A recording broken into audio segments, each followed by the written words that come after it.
चलो चलो जल्दी चलो, सत्संग का समय हो गया। समय से आया करो सत्संग, ताकि कोई वचन छूटने न पावे।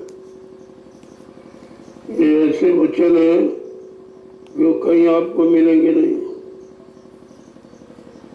जो छूट जाएगा फिर वो जीवन में आपको नहीं मिलेगा। अभी मालिक की मौज है जो ये वचन फरमाए जा रहे हैं। एक समय ऐसा आएगा जो सब बंद हो जाएगा। अब लोग इन्हीं वचनों के लिए तरसेंगे। कहा था 500 किलोमीटर लोग दौड़ के जाएंगे, महात्मा आगे निकल जाए, फिर दौड़ेंगे, फिर आगे निकल। इसलिए आज जो ये समय मिला है इसको आप अपने लाभ में लगा लो। क्यों बिना सत्संग वचनों के सतमत में कोई टिक नहीं सकता। यहाँ कोई कथा वार्ता नहीं सुनाई जाती, यहाँ कोई मनोरंजन नहीं किया जाता। ये तो रात दिन आप करते ही हो,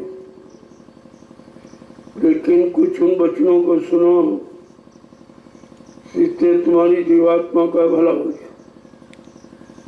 क्योंकि इसका काम किसी ने किया नहीं है। शरीर इंद्रियों के बारे में तो सब कुछ बताया गया, लेकिन आत्मा के बारे में कुछ नहीं। अब तो ये संत महापुरुषों की दया हुई कलयुग में, जिन्होंने ये रास्ता खोल दिया। ये किसी को नहीं मालूम था कि सत्संग क्या होता है,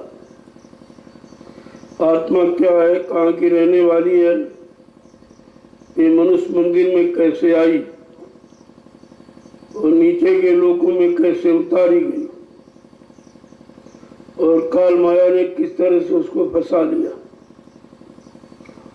ये तो अब कलयुग में मालूम हुआ कि जीवात्मा फंसी पड़ी, उसका ये घर नहीं है। ये काल माया का देश है, जीवात्मा को देश तो सतलोक है, वो वहां की रहने वाली है और उसका क्षेत्रफल बहुत बड़ा। सतलोक से लेकर अलख अगम और अनाम ये पूरा जीवात्मा का क्षेत्रफल है। यहाँ से चलती वहां तक जाती। वैसे असली मुक्काम मंडल अनामिधाम है, लेकिन अनामिधाम से कोई आया नहीं था।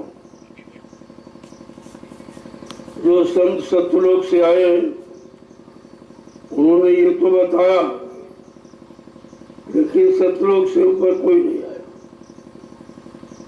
तभी ये रात को थोड़ा बहुत इशारा किया है, लेकिन पूरा भेद कलयुग में मिला। उन्होंने सारा भेद बता के कहा कि यही काम आपको करना।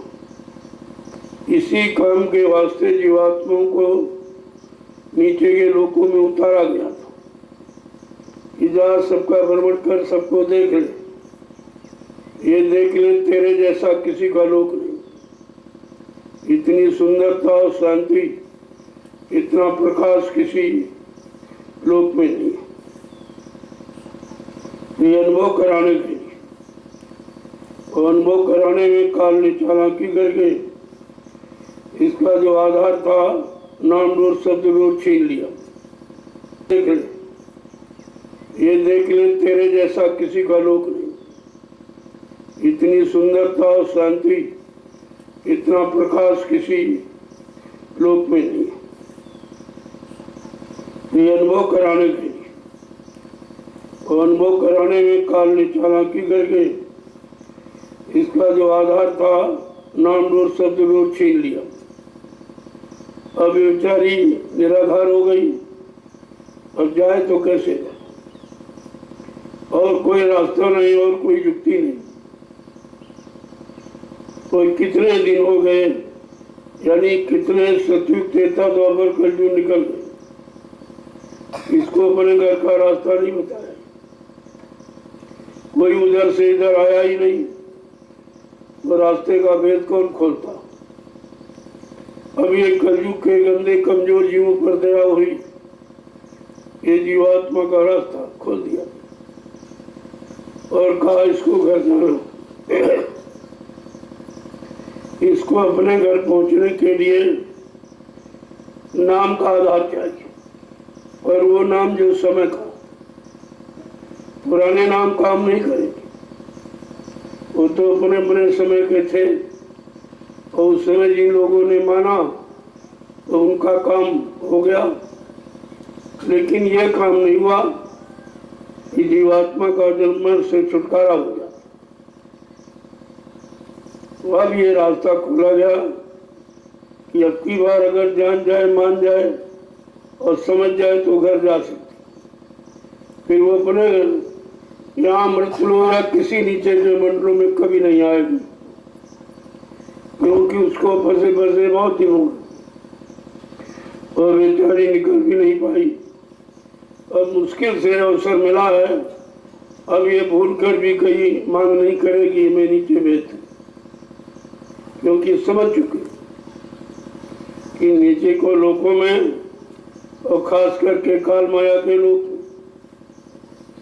तो मन इन भोगों में फंसकर और कारण बना लिया ले जाने का, और उसने फंसाने के लिए 4,84 लाख जिस्म शरीर बनाए हैं, इसमें सर्वश्रेष्ठ मानव शरीर, बाकी 83,99,999 शरीर केवल भोगों के थे। इतने में तो फंसाया और एक पे निकलने का आधार बनाया। इनके सबके बाद भोगने के जब मानव शरीर में आएगा तो मानव शरीर के जानकार संत महात्मा जिसको मिल जाएंगे वो निकलेंगे, सब नहीं निकलेंगे। मानव शरीर तो करोड़ों लोग पाए हुए, अब कितने निकल रहे, कितने निकलने की तैयारी कर रहे, और कितनों को जानकारी मिली भाई कैसे निकला जाए। सबके पास जानकारी भी नहीं और होशियारी चालाकी सब जानी है, लेकिन जहाँ फंसे वहां से निकलने की जानकारी नहीं। ये सबसे बड़ा मूलक ज्ञान है। इस आत्मिक ज्ञान के आगे सारे भौतिक ज्ञान बेकार हो जाते। इतने भी भौतिक ज्ञान है, भौतिक साधन है, वो सब फंसने वाले, और इन्हीं से आपको निकाला जा रहा, और इन्हीं से निकलने के लिए आपको युक्ति दी जा रही कि किसी तरीके से नाम में विश्वास हो जाए और नाम आधार को मजबूती से पकड़ ले, वो अपने घर चली जाएगी, फिर कभी नहीं आए। अब विश्वास होना मुश्किल है, क्योंकि कभी ऐसा विश्वास दिलाने वाला कोई आया ही नहीं। ये तो भटकी भूली भ्रम में है, जल्दी विश्वास भी नहीं करती। जो एक बार फंस जाता है बड़ी सावधानी के साथ रहता है। एक बार अच्छी सच्ची बात में भी शंका हो जाती, पता नहीं सही है कि नहीं है, पता नहीं ये ले जाने वाले कि बीच में छोड़ देने वाले, तो तमाम तरह की शंकाएं भी रहती। तो इन्हीं शंका के समाधान के लिए ये सत्संग जारी किया। बिना सत्संग वचनों के सुने ये शंका नहीं जा सकती, और उसने बहुत तरह की शंका बनाई। जल्दी निकलने भी नहीं देगा, कहीं रात पाट, कहीं धन दौलत, कहीं मान सम्मान, ये सब झूठे लाभ में आपको फंसा देगा। तो धीरे धीरे जब उसके अभ्यासी हो जाओगे तो वो झूठ के बगैर आप रह भी नहीं सकते। इतनी मजबूती के साथ उसने ये कर्मों का जाल बनाया फंसाने का। पहले तो था नहीं, जीवात्माएं आती थी और चली जाती, कोई कर्मों का विधान नहीं था। जब कर्म नहीं किए तो फंसेगा, तो आती थी जाती थी, आती थी जाती। काल ने देखा मेरी तपस्या का कोई मतलब नहीं, मैंने हजारों वर्ष तपस्या की सत्पुरुष की, और उन्होंने खुश हो गए। तब एवं कह के आशीर्वाद दे दिया कि भाई जो मांगना चाहे मांग ले। तो उसने सूत्रों का चेतन भंडार मांगा, इनको जीवात्माओं का भंडार देती थी। अब वो बच्चों में फंस गए तो उसने ये भंडार मांग लिया। तो भंडार मांग लिया तो उसने उस पर अपना अधिकार जमाना चाहा, उसके लिए कर्मों का जाल बना दिया। दो आधार कर्मों के हैं, एक जिसे आप अच्छा कहते हो बुरा कहते हो, पाप और पुण्य या शुभ अशुभ कुछ भी कह लो, लेकिन ये दोनों फंसने वाले, ना अच्छे से निकलना होगा ना बुरे से। इसीलिए जीव बुरे से तो निकल गया लेकिन अच्छे से नहीं निकल पाया। और फंसाने वाले दोनों साधन, ये तो उसकी होशियारी चालाकी है जो उसने दो विधाएं, दो विधि यानी दो तरीके, अगर एक बनाता तो निकल सकते थे, और उसने दो बनाया। तो तुमने अनुभव के लिए कभी अच्छा किया, कभी बुरा किया, कभी पाप किया, कभी पुण्य किया, कभी शुभ किया, कभी अशुभ किया। अब इस पाप पुण्य कर्मों के जाल में आप फंस गए। यही काल माया की बेड़ियां हैं, जिसे आप अच्छा और बुरा पाप पुण्य कहते हैं। कहा ये पाप तो लोहे की बेड़ी, पुण्य सोने की बेड़ी, लेकिन बेड़ी तो दोनों खड़ी। बेड़ी का मतलब ही बंधन है, और बंधन चाहे अच्छे कर्मों का हो चाहे बुरे कर्मों। बुरे कर्मों का तो एक बार आप छोड़ सकते हो, जानकारी मिल जाएगी, लेकिन अच्छे को नहीं छोड़ सकते, क्योंकि तुमने उसे अच्छा मान लिया। वो अच्छा नहीं हो तो और खराब। पाप से आपको घृणा हो सकती, लेकिन पुण्य से कभी घृणा नहीं होती। यही सबसे उसका अचूक बाण है जो उसने चला दिया, और इस सबको उसी में फंसा दिया। लेकिन जब संतों ने ये रास्ता बताया तो कहा तो पाप है ही, लेकिन पुण्य पाप का बाप है, जिसे आप कभी नहीं छोड़ सकते। इसलिए जीव इन दोनों कामों में फंसा। पहले बुरे में पाप में फंसा था, जब आपको बताया कि खराब है, खराब अच्छा नहीं है, तो तुम्हें पुण्य में फंसा लिया। बात तो दोनों फंसने की, आपको दोनों से निकलना। पहले पाप को समझ लो, फिर पुण्य को भी समझ। वैसे पुण्यात्मा, पुण्य तो आत्मा से होता है, और ये पुण्य जो मन और मन बुद्धि चित्त इंद्रियों शरीर से आपने किया है, ये तो फंसने वाला है। हाँ, अगर आत्मिक कर्म आपको बता सिखा दिया और आपको विश्वास हो जाए कि आत्मिक कर्म ही सच्चा मानो कर्म है, और इसी कर्म को करके आत्मा निकल सकती, बाकी ये निकल नहीं सकती। हाँ, राजा महाराजा, धनी मानी, गरीब अमीर, ये तो बन सकते हो, लेकिन निकल नहीं सकते। निकलने के लिए ये दोनों रास्ते आपको छोड़ने पड़े, अच्छा और बुरा दोनों छोड़ना पड़े। भगवान कृष्ण इशारे में उन्होंने भी कहा, उन्होंने फंसाने की बात नहीं की। जब उनका काम हो गया, जिस काम के लिए आए थे, धर्म की स्थापना, दुष्टों का संहार और भक्तों की रक्षा, जब ये काम उनका पूरा हो गया, तब उन्होंने कहा भाई प्रचार करा, ऐसे चुपके से कोई नहीं जाता, जिसका काम पूरा हो जाएगा वही जाएगा, बाकी नहीं। उन्होंने बताया भाई मेरा तो काम हो गया, अब मैं अपने परम धाम को, जहाँ से मुझे यहाँ भेजा गया था इस काम के लिए, वो तो काम मैंने पूरा कर दिया, अब मैं अपने धाम को जाऊँ। उनके सबसे प्रिय मित्र उद्धव जी थे। तो उद्धव जी ने कहा, अरे भगवान, क्या तुम्हारा धाम कहीं और है? अरे उद्धव, ये मेरा घर थोड़ी, ये तो काल माया, मुझे काल माया की बिगड़ी व्यवस्था को ठीक करने भेजा गया, और मैंने उसको ठीक कर दिया, अब मैं अपने परम धाम को। तो उद्धव जी ने कहा, कभी आपने बताया नहीं? कहा, हमसे किसी ने पूछा ही नहीं, बताते क्या? तो कहा, हमको भी ले चलिए, हमारा सारा समय तुम्हारे साथ निकलिए, मैं तो बुढ़ा हो गया हूँ, अब तो कुछ होगा नहीं, हमको भी अपने धाम पहुंचा दीजिए। कृष्ण का भाई ये काम हम नहीं कर सकते, ये औचारे पहुंचाने ले जाने का अधिकार हमको नहीं। हाँ, अगर तुम हमारे साथ रहे हो, अगर पूछ रहे हो और जिज्ञासा है तुम्हारे में, तो मैं युक्ति बता सकता, ले नहीं जा सकता हूँ, युक्ति बता दूंगा कि जाओ उदो बद्रिकाश्रम।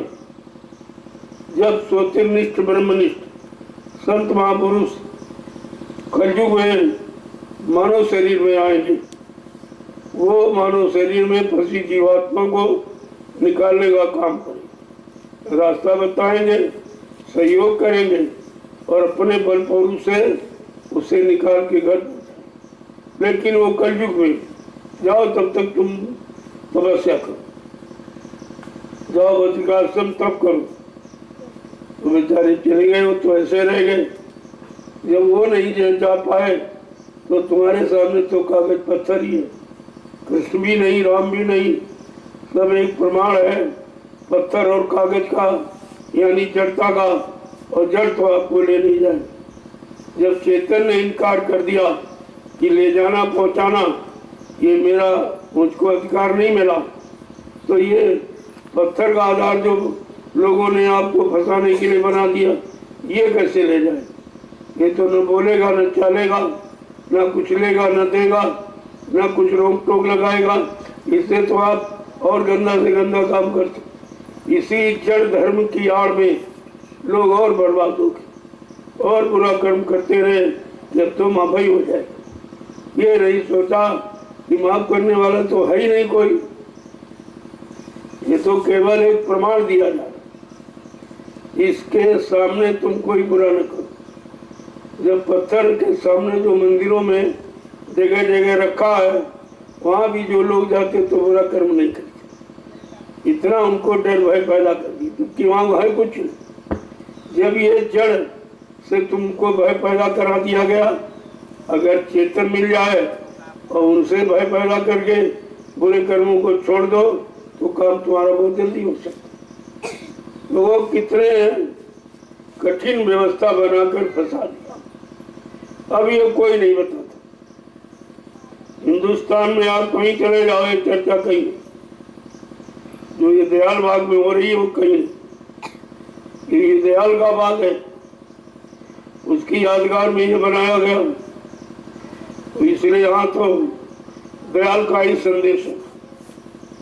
काल का संदेश नहीं होगा, जानकारी दी जाए कि तुमको काल ने कैसे फंसाया और तुम कैसे निकलोगे, और तो निकालने वाला कोई है नहीं। जो तुमने आधार बनाया था कि शायद पत्थर का भगवान निकाल दे, शायद कागज कैलेंडर वाला निकाल दे, शायद तीरथ मूर्त में रहने वाला निकाल दे, तो वो तो निकाल नहीं सकता। वो अपनी जगह छोड़ ही नहीं सकता। न चलता है, न फिरता है, न बोलता, न चलता है, न खाता, न पीता है, न लेता, न देता है, न कोई आशीर्वाद, न कोई श्राप। ये भी उसकी कोई बात उसके बस की। अब ये इतनी पुरानी श्रद्धा जो आस्था लोगों ने जड़ में बना रखी, तो बेचारे इतनी जल्दी नहीं छूट जब तक कोई चेतन आधार नहीं है। जैसे कह दिया जाए ये कपड़ा चलो उतारो, उसका कहा भाई उतारेंगे जब दूसरा तुमको दो, हम नंगे थोड़ी रहेंगे। अगर नया कपड़ा दे दिया जाए तो पुराना झटके से उतार के आप फेंक दो, लेकिन कोई न कोई होना चाहिए।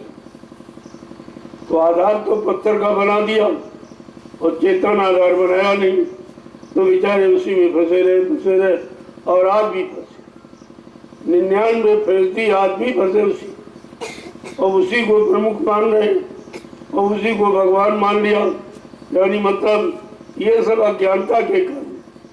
जब कोई सच्चा ज्ञान देने वाला, सच्ची युक्ति देने वाला और सच्चा रास्ता बताने वाला जब कोई नहीं आया, तो बेचारे उसी पुराने में फंसे पड़े। लेकिन अब धीरे धीरे धीरे धीरे वैसे शास्त्रों ने इशारा तो किया, लेकिन उस इशारे को लोगों ने समझा नहीं। धर्मशास्त्रों ने तो कहा कि नाहम बसामी वैकुंठे योगिना हृदय न चा मम भक्त्वा यत्र गायन्ति तत्प्रतिष्ठामि नारदा। कहा, हे नारद, जहाँ तुम हमको खोज रहे हो या लोगों को बता रहे हो, ये तुम्हारा झूठा संदेश। मैं वहाँ कभी रहता ही नहीं, वहाँ कभी मैं आया ही नहीं। तो ये बताया था, अगर उसको मान लिया होता तो कोई नहीं फंसती। तो तुमने धर्म ग्रंथों की बात नहीं मानी। तो साफ साफ कहते हैं, मैं ना तो पत्थर, न कागज, न पानी, न तीरथ, न मूरत, मैं इनमें कभी गया ही नहीं। ये मेरे रहने के स्थान नहीं है। मैं तो तुम्हारे सब के अंदर जीवात्मा रूप में बैठा हूँ, अंश रूप। ये जीवात्मा परमात्मा का अंश है, अंश रूप में मैं तो तुम्हारे सब के अंदर, बाहर कहीं नहीं। अब अंदर की बात समझ में आई नहीं, बाहर बेचारे फंसते रहे, खोजते रहे, ढूंढते रहे, मिला कहीं कुछ नहीं, और फंस हो गए। मिला नहीं, फिर भी फंस गए। अरे मिल जाता तब आप फंस जाते तो ठीक था, लेकिन बिना मिले आप फंस गए। ये कितनी बड़ी अज्ञानता का परिचय है। और इसी से निकालने के लिए संत महापुरुष आए और उन्होंने ये नया रास्ता आपकी जीवात्मा को जगाने का, परमात्मा से मिलाने का सबको बताया। किसी को उन्होंने छोड़ा नहीं। उनके यहाँ कोई जात पात का भेदभाव नहीं, छोटे बड़े गरीब अमीर का भेदभाव नहीं, पढ़े लिखे अनपढ़ का भेदभाव नहीं, हिंदू मुसलमान का भेदभाव नहीं, यहाँ तक स्त्री और पुरुष तन शरीरों का कोई भेदभाव। क्योंकि स्त्री पुरुष तो बाहर से देखते, अंदर में तो जीवात्मा, वहां तो कोई अंतर नहीं। और सबके अंदर एक समान बैठी, और बाहर में उसने अंतर बना दिया। तुम बाहर में देखते हो, अंदर कोई की देखने वाली आंख तुम्हारी बंद है। और खुलने की बताया भी नहीं किसी कि है कि नहीं है। वो आंख खुलेगी तब कुछ ज्ञान होगा। जब तक अंदर की आंख नहीं खुलेगी, अंदर का ज्ञान नहीं होगा। अगर बाहर की आंख खराब हो जाए तो बाहर आपको नहीं दिखाई देगा। इस तरीके से धीरे धीरे कितना समय निकल गया, 750 वर्ष संतों के आने का। 750 वर्ष से बराबर चिता रही, लेकिन 3 युगों का फंसाव 750 वर्षों में कैसे छोड़ दिया। तो धीरे धीरे रास्ता का ज्ञान, मंजिल का ज्ञान कराया जा रहा। जो करने लगेंगे उनको मिलने लगेगा तो शंका खत्म हो जाए। शंका तो अज्ञानता का दूसरा रूप। ये अज्ञानता ही तो शंका। अगर शंका खत्म हो जाए, अज्ञानता समाप्त हो जाएगी, ज्ञान हो जाएगा, तो ज्ञान में व्यक्ति कभी फंसता नहीं। कौन से ज्ञान? आत्मिक ज्ञान तो सबके पास, सब ज्ञानी है सब, लेकिन भौतिक ज्ञान के सिवा और दूसरा कोई ज्ञान। और भौतिक ज्ञान आपकी जीवात्मा के काम आने वाला है। भौतिक ज्ञान से कोई काम, भौतिक सामान से कोई काम नहीं, भौतिक मान सम्मान से भी कोई काम नहीं। अब इतनी जल्दी इसको समझना, समझ के छोड़ना, ये जीव के बस की बात। तब कहा कि भाई कैसे छोड़ पाएगा, कौन छुड़ाएगा? कहते जा पर दया भाई सतगुरु की, वो ही हुए निहाल और बाकी फंसे काल की ढाल। जिन पर वक्ते मुर्शिद समय के सतगुरु की दया हो, वो पुराने चले गए, उनसे भी नहीं होगा। वो अपने बने समय में आए, उस समय जिन लोगों ने उनको पहचाना और माना, विश्वास करके उनको अपना लिया, तो उनका काम हो गया था। अब ये जहाँ तक उनको ले जाने का अधिकार मिला था, वहां तक जीवात्मा को ले, ये बीच के सारे मंडलों से दिखा के घुमा के, वो छोड़ा कहीं नहीं, क्योंकि जहाँ छोड़ देंगे वहीं फंस जाएगा।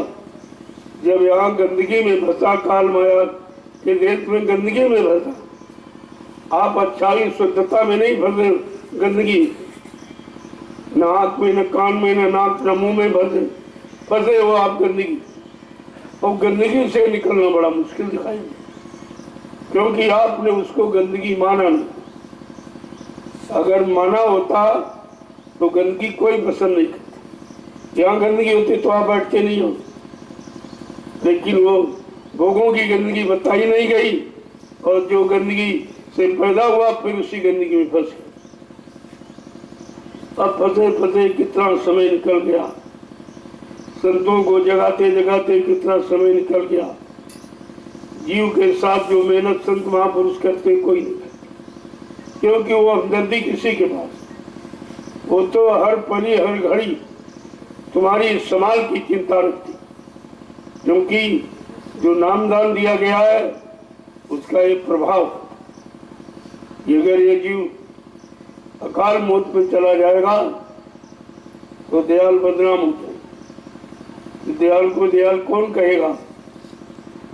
इसने कहा भाई जो नामदान दिया गया हो तो जीवात्मा के कल्याण के लिए, और अगर आप भूल गए सुमरन ध्यान भजन कुछ भी नहीं करते हो, चलो दोबारा आपको मिल जाए, दोबारा मानो तुम दिला दे। नाम दान लेने के बाद फिर जीव कभी काल के शरीरों में नहीं जाता, फिर काल नहीं ले जा सकता। काल का अधिकार आपका खत्म हो गया, लेकिन दयाल को भी तो आपने नहीं पाया, क्योंकि दयाल की पूरी बात आपने मानी नहीं। जो आधार बताया गया वो पूरा आपने माना, और ना तुम करते हो। तुम्हारे पास इतना समय है कि चलते फिरते उठते बैठते इतना सरल साधन संतों ने कलयुग में बना दिया कि आपको कुछ करना ही नहीं, जो हाथ पैरों से अपने भरण पोषण का काम करो, परिवार बाल बच्चों के पालन पोषण, कोई बना नहीं आपको। खेती है, दुकान है, दफ्तर है, बिजली, व्यापार, मजदूरी, लेकिन सच्चाई और ईमानदारी मेहनत सीखो, ताकि किसी का कर्म कर्जा न चले। तो तुम्हारे अंदर एक भ्रम बैठ गया, मुनाफा मुनाफा मुनाफा मुनाफा, ये मुनाफा ही तो कर्म कर्जा है, जिससे तुम कभी अलग नहीं हो पा रहे हो। क्यों? तुम उसको अच्छा समझते हो और घाटे को खराब समझते हो। जबकि घाटा हो जाए तो तुम हट जाओ। घाटा हटा सकता, मुनाफा फंसा सकता, और तुम उसी को अच्छा माने हो। अरे भाई मुनाफा नहीं हो रहा, मुनाफा नहीं, लाभ नहीं मिल रहा, लाभ नहीं मिल रहा, तो ये लाभ और मुनाफा संत मत में घाटा है। बिल्कुल उल्टा है सब। कि तेरे साथ संत की उल्टी बानी, भीगे कम्बल बरसे कम्बल भीगे पानी, बिल्कुल उल्टा मत है। तो सीधा हो, लेकिन वो गूढ़ वचन तुम समझ नहीं पाओ कि साध संत की उल्टी बानी, वो जो बानी आपको बताएंगे सिखाएंगे, वो संसार से उलट जाने। इस संसार से निकलने, उल्टने का मतलब निकलने से, और उल्टोगे नहीं तो सीधे में फंसे बने रहोगे, तो उलट जाओ।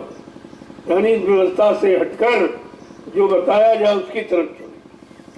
तब तो आपने शुरुआत की है, और अभी आपने शुरुआत भी नहीं की। वादा तो आपका बहुत पुराना। संत महात्मा कोई नई चीज नहीं बनाते, न पुरानी बिगाड़ते। जो कोई त्रुटि, कोई कमी, कोई फाल्ट हो जाती उसको ठीक कर देते। वो नई बनाते नहीं, पुरानी बिगाड़ते। जो जीवात्मा ने वादा पुराना किया, यह कृपा करो ये भांति, सब तज भजन करम दिल। हे प्रभु, हे मालिक, यानी हमारे ऊपर ऐसी दया करो कि मैं दिन रात तुम्हारा भजन करूं। इस गर्भ के नरक कुंड से, इस गंदगी से आप हमको बाहर कर दीजिए। तो कह रहा भाई बाहर जाके करोगे क्या? कहा मैं दिन रात तुम्हारा भजन करूं। कहा हमने तो बहुतों बार तुमको बाहर किया। जब मुसीबत में तो वादा करती हो, जब मुसीबत कट जाती और तुम पहुंचे वहां तो काल माया की चकाचौंध में फंस जाते हो। फिर तुम भूल जाते हो कि हमने कोई वादा नहीं किया। संत महापुरुष उसी भूरे बिछड़े वादे की याद दिलाते। जो तुमने माँ के गर्भ में जो वादा किया था वो तुम भूल गए हो। चलो जल्दी से वादे को ध्यान में ले आओ और ये पकड़ो, अपने काम में लग जाओ, नहीं दोबारा ये मानो तन आपको मिलेगा नहीं। सब तरफ से कहा कि अगर मुसीबत, आपत्ति, दुख, तकलीफ बीमारी, महामारी, लड़ाई झगड़ा, दैवी प्रकोप, दुर्घटना या काल मौत, ये इतना दुख का सागर है। अगर इससे मुक्त होना चाहते हो तो ऐसे बिन हरि भजन खगेसा और मिट्टी न जीवन केर कलेसा। मानो जीवन में आने वाले जितने क्लेश माने दुख, तकलीफ, बीमारी, महामारी, लड़ाई झगड़ा, ये सब हरि भजन से जाए। न पूजा से, न पाठ से, न तीर्थ, न व्रत से, न गंगा स्नान, इससे ये जाने वाला कुछ नहीं, ये प्रभु भजन से जाए। इसलिए आपको भजन का रास्ता दिया। संसार में पूजा पाठ का रास्ता नहीं, उसमें भी लोग फंस गए पूजा पाठ में और मिला कुछ नहीं। फंस भी गए, मिला भी कुछ नहीं, और आज भी फंसे और मिल भी नहीं रहा और फिर भी करते चले जा रहे, बंद भी नहीं करते। इतनी ज्यादा अज्ञानता, मतलब जड़ता की भर गई कि देख रहे कुछ मिल भी नहीं रहा, कोई दिखाई भी नहीं दे रहा, जिसकी पूजा कर रहे वो भी आज तक नहीं मिला, ये सब हो रहा लेकिन फिर भी नहीं छोड़ता। इसको कहते हैं जड़ता की ममता का फंसाव। इतना फंसा हो गया अब आप निकल नहीं पाए। जानते हो तुम्हारे शरीर से जितने रिश्ते जोड़े थे वो सब घाटे के, कोई तुमको देने वाला नहीं है, सब तुमसे लेने वाले, और तुम देते देते तुम्हारा जीवन ही खत्म हो जाएगा, उनका मांगना बंद हो। वो तो मांगते ही नहीं, एक बार पूर्ति कर दो फिर मांगेगा, दूसरी बार पूर्ति की फिर मांगेगा। यही कारण है कि तुमने मन को भोगों में लगाया और उसी में जुटा दिया। अब वो बार बार नुकसान उठा रहा लेकिन बंद नहीं करता। तो पुरानी आदत, जैसे शराबी, जब शराब की आदत पक्की हो जाती है तो छोड़ नहीं पाता, चाहता तो है। जब नाली में पड़ा है नंगा और जनी मतलब सब हंस रहे और वो देख रहा है, कहता चलो अब ये काम, ये सबसे खराब है, सबसे गंदा, अब ये काम नहीं करना। और जैसे समय आया आदत फिर उसको पकड़ के शराब ठेके पर ले जाए। ठेका नहीं बुलाता, शराब नहीं बुलाती, बेचने वाला भी नहीं बुलाता, वो तुम्हारी आदत खुद तुमको पकड़ के मारेगा।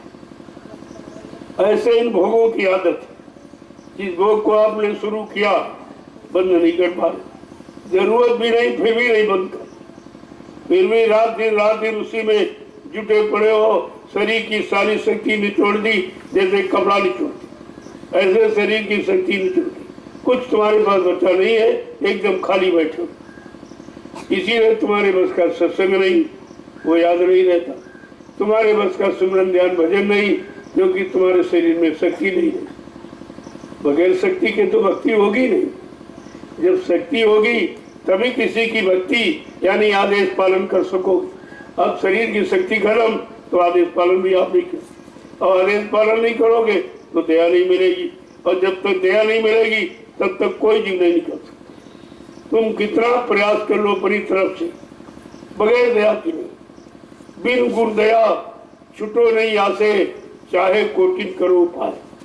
कितने भी शरीर इंद्रियों वाले उपाय कर माफ कर डालो, लेकिन जब तक वक्ते मुर्शिद समय के सदगुरु की दया नहीं होगी तब तक आपका ये काम कोई नहीं करेगा। अब आपकी समझ में धीरे धीरे आ रहा कि हम तो भजन का वादा किए थे, तो भजन जो तो किया नहीं, पूजा में अलग से फंस गए, और जिसमें फंस गया उसमें मिला भी कुछ, और फिर भी बंद नहीं कर पा रहे। ये आदत हैबिचुअली, जब आदती बन जाओगे तब वो आदत तुमको मजबूर कर देगी। अब चाहे अच्छे काम की हो चाहे बुरे, अब भजन करने लगो तो भजन की आदत आपको बेचैन कर दे।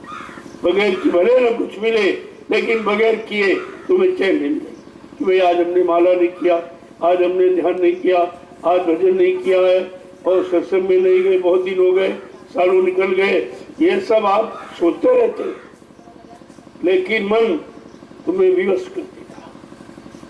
ये मन की व्यवस्था है, व्यवस्था आपकी तो मन ने विवश कर दिया। अब इसकी ये व्यवस्था कैसे खत्म हो, उसके लिए आपको सोचना चाहिए। वो तो ना आप सोचते हो ना पूछते हो, सोचते भी नहीं हो, पूछते भी नहीं, और इसीलिए तुम निकल नहीं पाते। क्योंकि कोई निकलने का प्रयास कर ही नहीं रहा, सब फंसने का प्रयास। इस दरबार में आए जहाँ से निकलना सिखाया जाता है, यहाँ भी फंसने का सामान मांगते, ये दे दीजिए, वो दे दीजिए, ब्याह करा दीजिए, शादी करा दीजिए, यानी मतलब तरह तरह का सामान ये सब दे दीजिए, क्योंकि अभी आपने बचनों को सच्चाई से नहीं पकड़ा।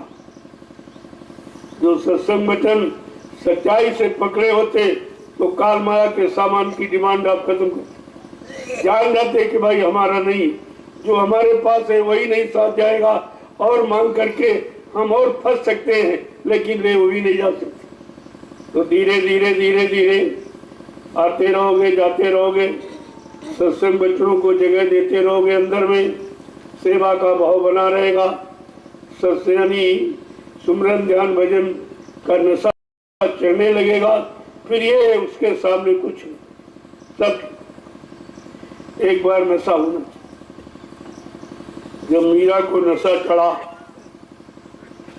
कह रही माई नी मैंने तो नाम रतन धन, ये नामदान है, कहा अमूलक रतन धन है, कहा मैंने तो वो पाया, और किससे पाया?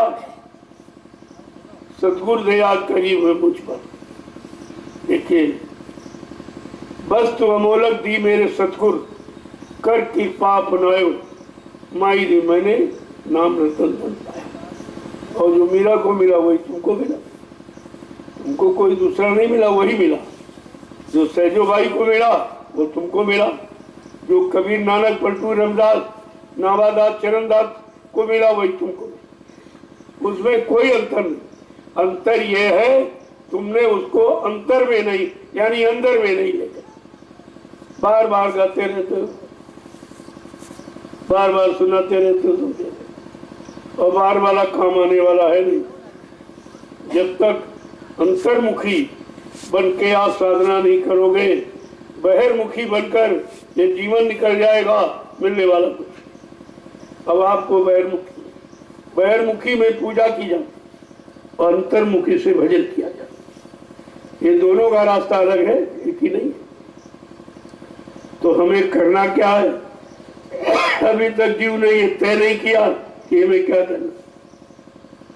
अरे तुम्हें भजन करना कुछ नहीं, और भजन करने में कोई खर्चा नहीं, कोई सामान जुटाना नहीं कुछ, क्योंकि भजन के लिए जब मानो तन दिया तो सारा सामान आपको पहले से दे दिया कि आपको खोजना नहीं पड़ेगा। मंदिर आपको ईंट पत्थर का बनाना नहीं पड़ेगा, ये बना बनाया 5 मसाला मिलाकर बनाया, जल पृथ्वी अग्नि वायु आकाश, इन 5 मसालों को मिलाकर और विचित्र कारीगरी से ये मानो अनमोल मंदिर बना के परमात्मा ने अपनी जीवात्मा को रहने के लिए बनाया। ये जीवात्मा का मकान है, तुम्हारा नहीं, और जीवात्मा को रहने के लिए बनाया। अगर जीवात्मा का मकान ना होता तो जीवात्मा के निकल जाने के बाद ये मकान बेकार क्यों हो जाता? ये तो साफ जाहिर है कि जीवात्मा को रहने के लिए मिला, और जिस दिन जीवात्मा निकल जाएगी ये शरीर आपका बेकार, फिर आप कोई काम नहीं।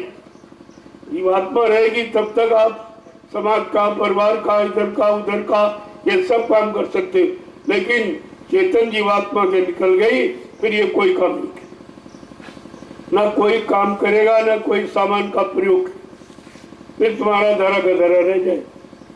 तुमने 10-20 मकान बना डाले, सैकड़ों बीघे जमीन बना डाली, कुछ बाल बच्चे बना डाले, कुछ सामान इकट्ठा कर लिया, लेकिन ये नहीं मालूम था कि जब तक जीवात्मा रहेगी इस सामान का आप प्रयोग कर सकते हो।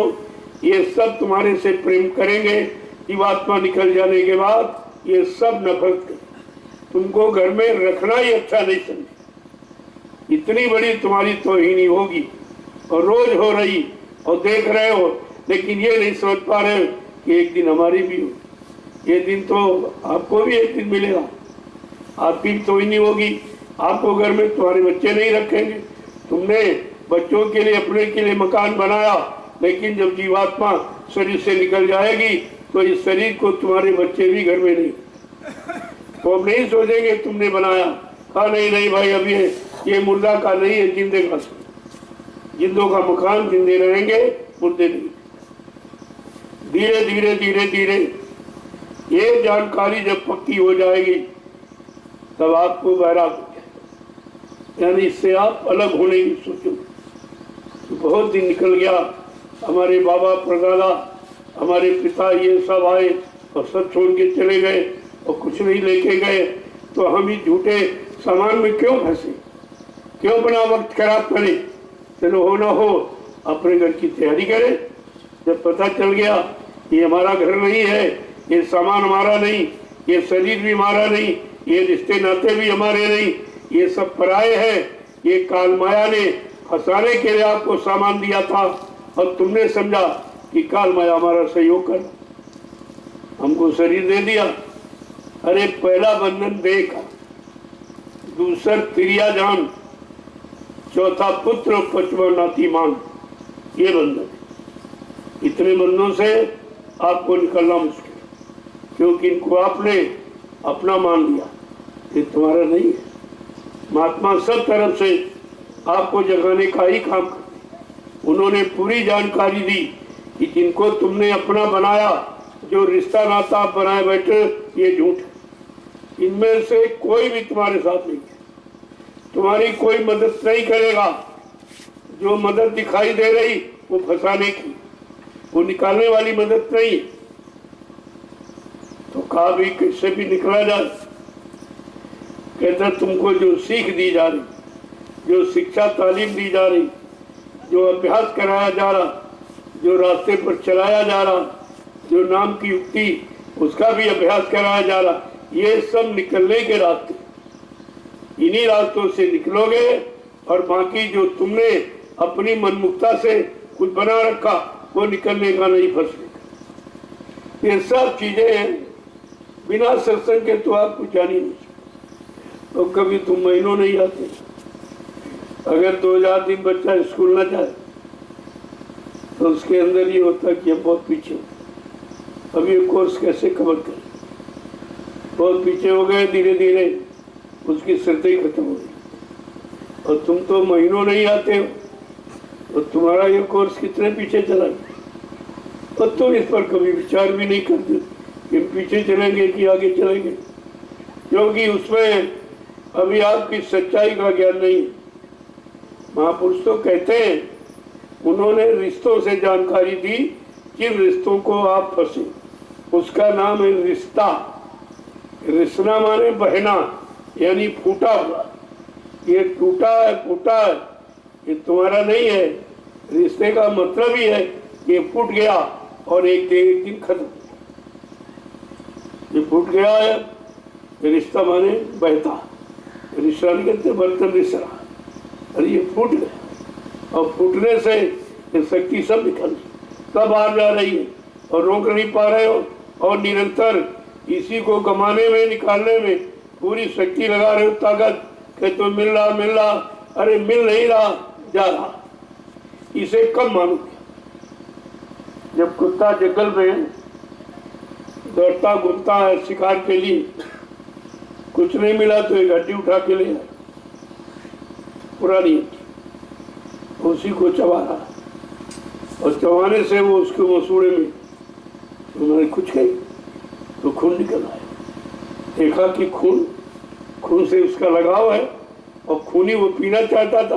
कहा बस बस बस बस खून इसी हड्डी से निकला। अब वो भूल गया ये तुम्हारे अंदर का खून हड्डी में नहीं हो तो सूखी हड्डी। तो हाड़ मांस का शरीर, इसमें कुछ नहीं। इसमें तुम अपनी सारी शक्ति को कमा दिया है और फिर भी नहीं समझ पा रहे हो। चलो अभी तो हुआ सो हुआ, लेकिन अब नहीं। अब लो नशा नहीं, अब ना नशा। ये संकल्प आपको लेना पड़ेगा। अगर सुधरना चाहते हो, कुछ पाना चाहते हो, जीवात्मा को परिघन पहुंचाना चाहते हो, तो आपको ये समझना पड़ेगा। ये कुत्ते की तरह तुम हड्डी में जुटे पड़े, वहां कुछ नहीं, कुछ भी। वो तुम्हारा खून, तुम्हारी शक्ति, तुम्हारी ताकत ही खराब हो रही, नष्ट हो रही, खर्च हो रही। तुम समझते हो इस शरीर से कुछ मिलेगा। अरे किसी शरीर से कुछ नहीं मिलेगा। अपना ही खो रहे हो, अपना बर्बाद कर रहे हो, लेकिन समझ नहीं पा रहे हो कि हमारा मोलक तत्व शरीर से नाश जा रहा। जो परमात्मा से मिलने के लिए जीवात्मा को जगाने के लिए ये शक्ति ताकत आपको दी गई थी, वो अपने भोगों में नष्ट कर दी और अब भी नष्ट करते जाए।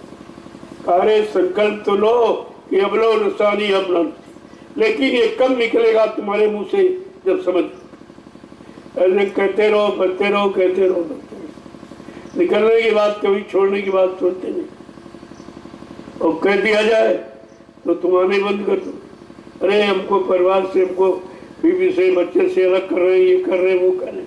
वो तुमको नहीं अलग कर रहे, तुम्हारा हानि, तुम्हारा नुकसान उससे तुम्हें अलग कर रहे। अब तुमको वो दिखाई नहीं दे रहा, समझदारी नहीं आ रही कि हमारा कोई नुकसान। इसलिए प्रेमियों, ये मानव तन केवल एक काम के लिए मिला, प्रभु प्राप्ति। इसके अलावा जहां तुम लगाए हो, खर्च कर रहे हो, ये तुम्हारा व्यर्थ में समय जा रहा, उधर से कुछ मिलने वाला नहीं। इतने दिन आपने किया, किसी ने इनाम दिया तुमको?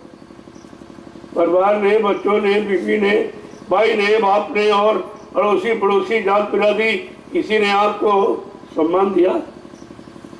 कहा कि बहुत अच्छे हो, बहुत मेहनत करते, कुछ ये कहां से मिलेगा? ये संत दरबार से मिलता। इसलिए कलयुग का अनोखा दरबार है, यहां से दिया जाता, लिया नहीं जाता, और हर तरफ से आपको संपन्न किया जा रहा, मजबूत। ये मजाई सफाई आपकी होगी। जो जान जाएंगे वो निकल जाएंगे, जो नहीं जानेंगे फंसे रह जाएंगे, दोबारा मौका भी नहीं मिलेगा। पता नहीं आवन हो न हो, और वो संत महापुरुष जानकार मिले न मिले, और ऐसी दया कृपा जीव पर करे न करे, कोई जरूरी थोड़ी है। आप जबरदस्ती दया थोड़ी करवा लोगे, वो तो उनकी मौत पर निर्भर है। और 750 वर्षों में हजारों संत आए, ये दया किसी ने नहीं की। संतों ने भी ये दया नहीं, सबका अलग अलग, सबकी क्वालिटी अलग। सत्पुरुष ने जिसको जितना अधिकार दिया, वो उतना ही काम यहाँ करेगा। कि तुम जाओ 1000 जीव जगाना, तुम 2000 जीव, तुम 3000, तुम ऐसे जगाना, तुम ऐसे, युक्ति दे दी, विधि बता दी, अब वो सब जगा देगा। जैसे उदाहरण के लिए ट्रेन एक ही आती है, सैकड़ों स्टेशनों से गुजरती, हर स्टेशन का पैसेंजर कहता हमारी ट्रेन, हमारी ट्रेन, हमारी ट्रेन है। वो किसी तुम्हारी है नहीं, लेकिन विश्वास के साथ अगर तुम बैठ गए तो तुम्हारी मंजिल पर पहुंचा देगी। इतना काम तो कर ही देगी, और तुम्हारा कोई परिचय नहीं। ना तुम ड्राइवर को देखते हो, जानते हो, ना उससे तुम पूछते हो, ना परिचय देते हो। तुमको ये विश्वास है कि ये ट्रेन रोज जाती, ये रोज जाती, बैठ जाएंगे, हम भी पहुंच जाएंगे। आपका किसी से कोई परिचय, गार्ड से कोई परिचय नहीं, ड्राइवर से कोई परिचय, किसी से कुछ नहीं। केवल विश्वास आपको पैदा हो गया कि ये रोज आती है, रोज लोगों को ले जाती, ले जा, हमको भी ले जाएगी, हमें भी पहुंचा दी। ये विश्वास का। ऐसे आपको तो पता नहीं कौन ले जाएगा, कौन निकालने आया, कौन पहुंचाने आया, कौन केवल बताने सुनाने आया, ये सब अलग अलग। जितना अधिकार सत्पुरुष ने जिनको दिया, वो संत महापुरुष उतना ही काम करे। अपनी तरफ से वो भी नहीं की, बगैर आदेश पालन की, वो अपनी मनमुखता में कुछ नहीं करते। और आप हो मनमुखी, तुम सुनते ही मानते नहीं। बताया जाए तो तुमको ये नहीं विश्वास, जो बताया जा रहा तुम्हारा काम उसी से, तुम्हारे काम का विधान वही, तुम्हारे काम करने का आधार वही, इसलिए तुम्हें बताया गया। अब तुम अपनी बुद्धि लगाने लगे, पूरा भाग करने लगे, ऐसे नहीं ऐसे कर लेंगे, ऐसे नहीं ऐसे कर लेंगे। अब उसी में आपने काट छाट शुरू कर दी तो मौज हट गई, दया हट जाती। तो अपनी दुनियावी बुद्धि लगा दोगे तो दया हट जाए। तुम करना तो कर लो। अगर तुम कहते हो हम जान गए, कहा हमने युक्ति दे दी, अगर कर सकते हो तो कर लो, और तुम्हारे बस की नहीं है तो हमारी युक्ति हमको सौंप दो, हम अपने हिसाब से करेंगे। फिर उसमें तुम टीका टिप्पणी नहीं करो। कैसे किया जाएगा, कैसे जगाया जाएगा, कैसे उधर की तरफ मोड़ा जाएगा, मोड़ करके उधर की तरफ कैसे ले जाया जाएगा और कैसे पहुंचाया, ये तो काम का, ये काम जीव की बस की बात है। जय गुरुदेव, जय गुरुदेव, जय गुरुदेव, जय गुरुदेव। नाम किसका? जय गुरुदेव। नाम किसका? जय गुरुदेव। नाम किसका? प्रभु का प्यारा नाम। अब हमारा आधार है प्रभु, इसलिए जो भी काम हम शुरुआत करते हैं प्रभु की यादगार, और कहा जब प्रभु की यादगार में करोगे तो उसकी जिम्मेदारी वो फिर करेगा, वो बनाएगा। आपको केवल उनको अपना आधार बनाना, और तुम आधार भी नहीं बनाते हो, अपनी मनमुक्ता से शुरू करते हो, और बाद में जब होता नहीं तो दोषारोपण करते हो, हमारी पर दया नहीं। अरे तो दया को तुमने तो पहले ही फेंक दिया। मनमुक्ता जब तुम्हारे अंदर आई तो दया पहले हट गई, वहाँ दया नहीं टिकती, क्योंकि मन काल का एजेंट है। मन के द्वारा सोचा गया और मन के द्वारा जो व्यवस्था बनाई उसमें दयाल कोई मदद नहीं की, क्योंकि उन्होंने आते आते आपको मना किया कि अब मन के कहे चलो मत कोई, और सदगुरु कहे करो तुम सो। तुमने मन का बहुत कहना माना, 3 युगों से फंसे पड़े हो, निकल नहीं पाए हो। अगर निकलना चाहते हो तो ये शैतान मन का कहना मत मानो, ये कोई अच्छी सलाह नहीं देगा। इसलिए सदगुरु की सलाह, उनके वचनों पर चलो तो तुम सब तरफ से बच जाओगे, तुम्हारा कोई कुछ नहीं कर सकता। सदगुरु की मान्यता देने वाला और सदगुरु को अपना संपूर्ण आधार जिसे ने बना दिया, कहा उसका काल कुछ नहीं कर सकता, काल भी उसका कुछ नहीं कर सकता, क्योंकि काल अगर हारा तो दयाल से हारा। इसलिए दयाल से ब्रह्म, ईश्वर, ब्रह्म, पार ब्रह्म, महाकुल, महाकाल ये सब डरते। वो शक्ति मृत्युलोक मंडल पर आई जिससे सब डरते, सब भयभीत। और तुम्हारा काम हो रहा तो तुमको अपने काम की चिंता करनी चाहिए। आज इस दयाल बाग में आध्यात्मिक चर्चा की आए हुए ये प्रेमी जनों, ये बड़ा सौभाग्य आपका। यहाँ कभी सत्संग नहीं, ये जब से जमीन बनी यहाँ कभी नहीं हुआ। इतना बड़ा काम आप करने आए जो किसी ने नहीं किया, अब कभी नहीं किया, वो काम आप, वो भी अचानक आपको लाया। मैंने कोई बताया नहीं था कि भाई वहाँ चलेंगे, सत्संग वहाँ करें। कुछ सिद्धो ज्ञानाश्रम में सत्संग हुआ और तुरंत मतलब यानी वहीं से अंदर में प्रेरणा हुई, चलो यहाँ से नहीं चलो, यहाँ तो हो गया, आप चलिए आगे बढ़ो, आगे बढ़ो। ये पेड़ पौधे, इनमें जीवात्मा है, इनका भी काम होना। और तुमने हर साल भी इन साल भी इनके फल खाए हैं, ये कर्म कर आपका हो गया। इन पेड़ों की मरम्मत सेवा करके ही तुम कर्म कर जा अदा कर सकते। इनकी निराई करो, इनकी गुड़ाई करो, इनमें खाद पान दे दो, भोजन इनको दे दो, खुराकें ही उनकी दे दीजिए, क्योंकि इन्होंने तुम्हारी खुराक बनाई है। जो इन्होंने बनाई वो अपने तो खाते नहीं है, तुम्ही को दे दिया, और तुम जो पैदा करते हो स्वयं खाते, बच जाता तब देते हो। और इसने अपने जो फल पैदा किया एक भी नहीं खाया, एक भी नहीं। इसीलिए तो कहा वृक्ष कहो नहीं फल बखे, नदी न संचय नीर, परमारथ के कारण साधु धरा शरीर।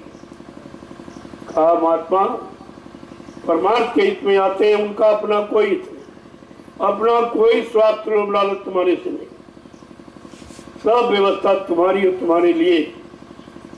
और आप देख भी रहे हो जो तुमने सेवा श्रद्धा, मैंने तो मांगा नहीं, आपने अपनी श्रद्धा से जो दिया उसी का ये फल आपके सामने। आज आप अपनी गाड़ी कमाई करके जो स्थान बनाया है उस स्थान पर आप बैठे हो और सुमरन ध्यान भजन करते हो, सत्संग सुनते। कितना बड़ा लाभ इस सेवा का। ऐसे तुमने बहुत धन खर्च किया, बहुत बर्बाद किया, लेकिन ये लाभ कहीं नहीं। जो लाभ यहाँ प्राप्त कर रहे हो, जो तुमने अपनी श्रद्धा सेवा भाव से 1 रुपया 2 रुपया 10 50 100 जो भी आपने दी, वो सब आपके सामने लगा।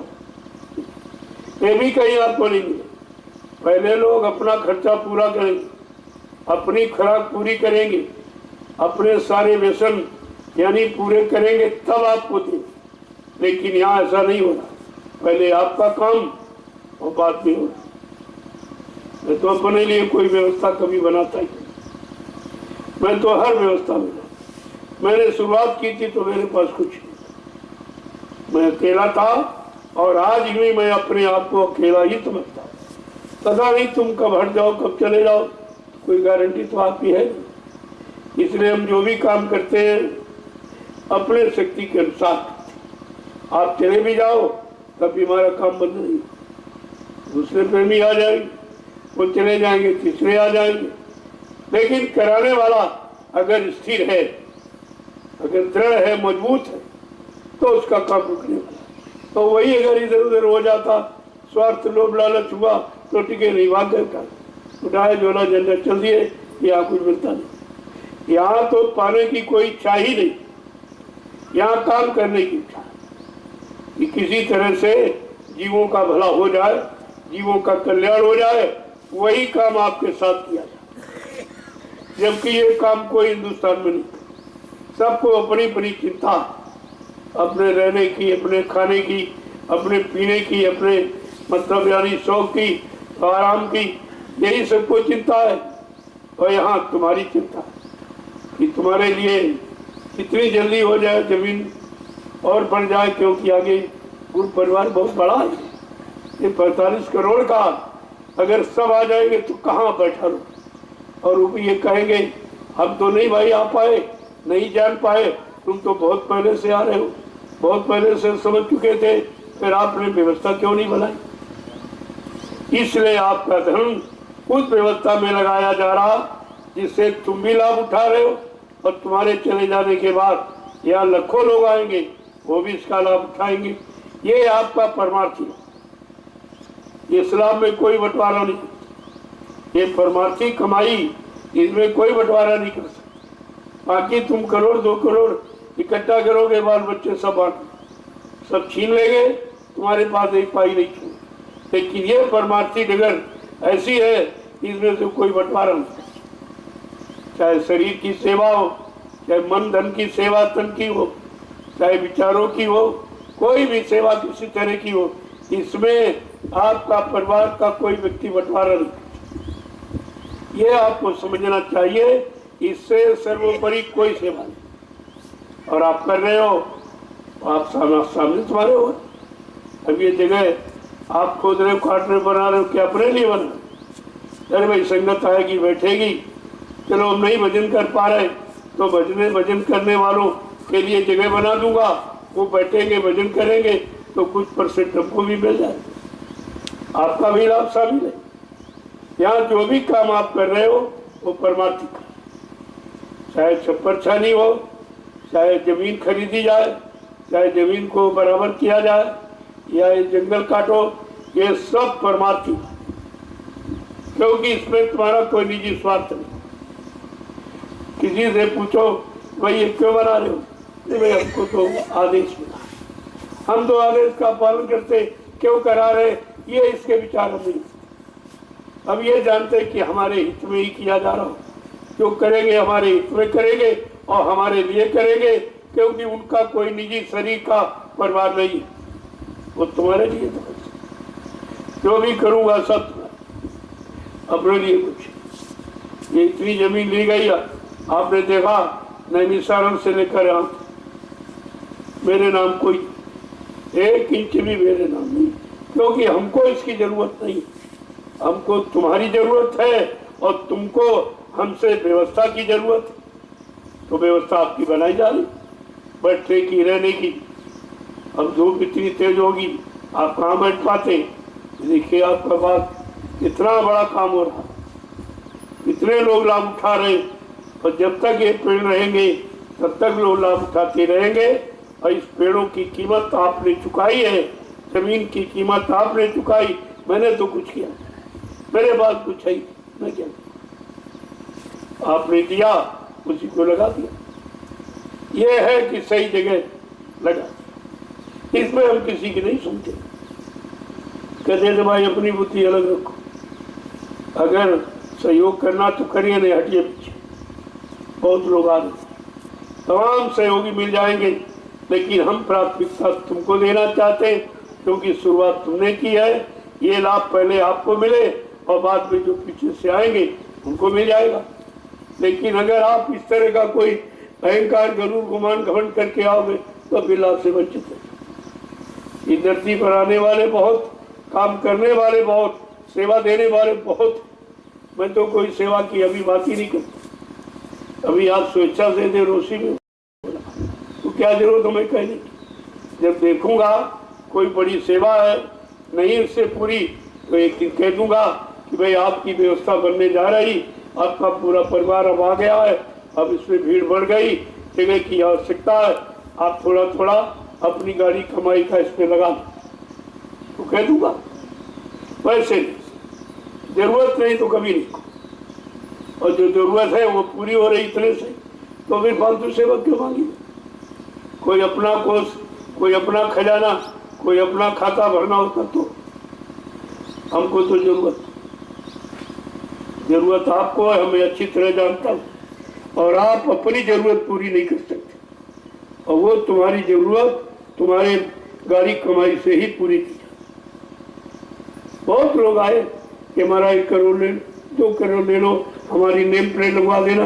अरे भाई ये कामयाब नहीं होता, ये काम ये नहीं होता कि तुम्हारे बाद तुम्हारे बच्चे आकर इस पर अधिकार जमाएं कि हमारे बाप ने खरीदी, हमारे बाप ने करोड़ रुपए दिया जाए हमारी, हम ये झगड़े वाला काम करते। कहता भाई 1 रुपए देना चाहो दे दो, और बाकी 1 करोड़ रुपया ले लो, गरीबों में बांट दो, उधर गरीबों में बांट, हमको नहीं चाहिए। तो लोगों को ऐसा नहीं एहसास हो रहा कि समय बगैर पैसे को कुछ चल ही नहीं रहा।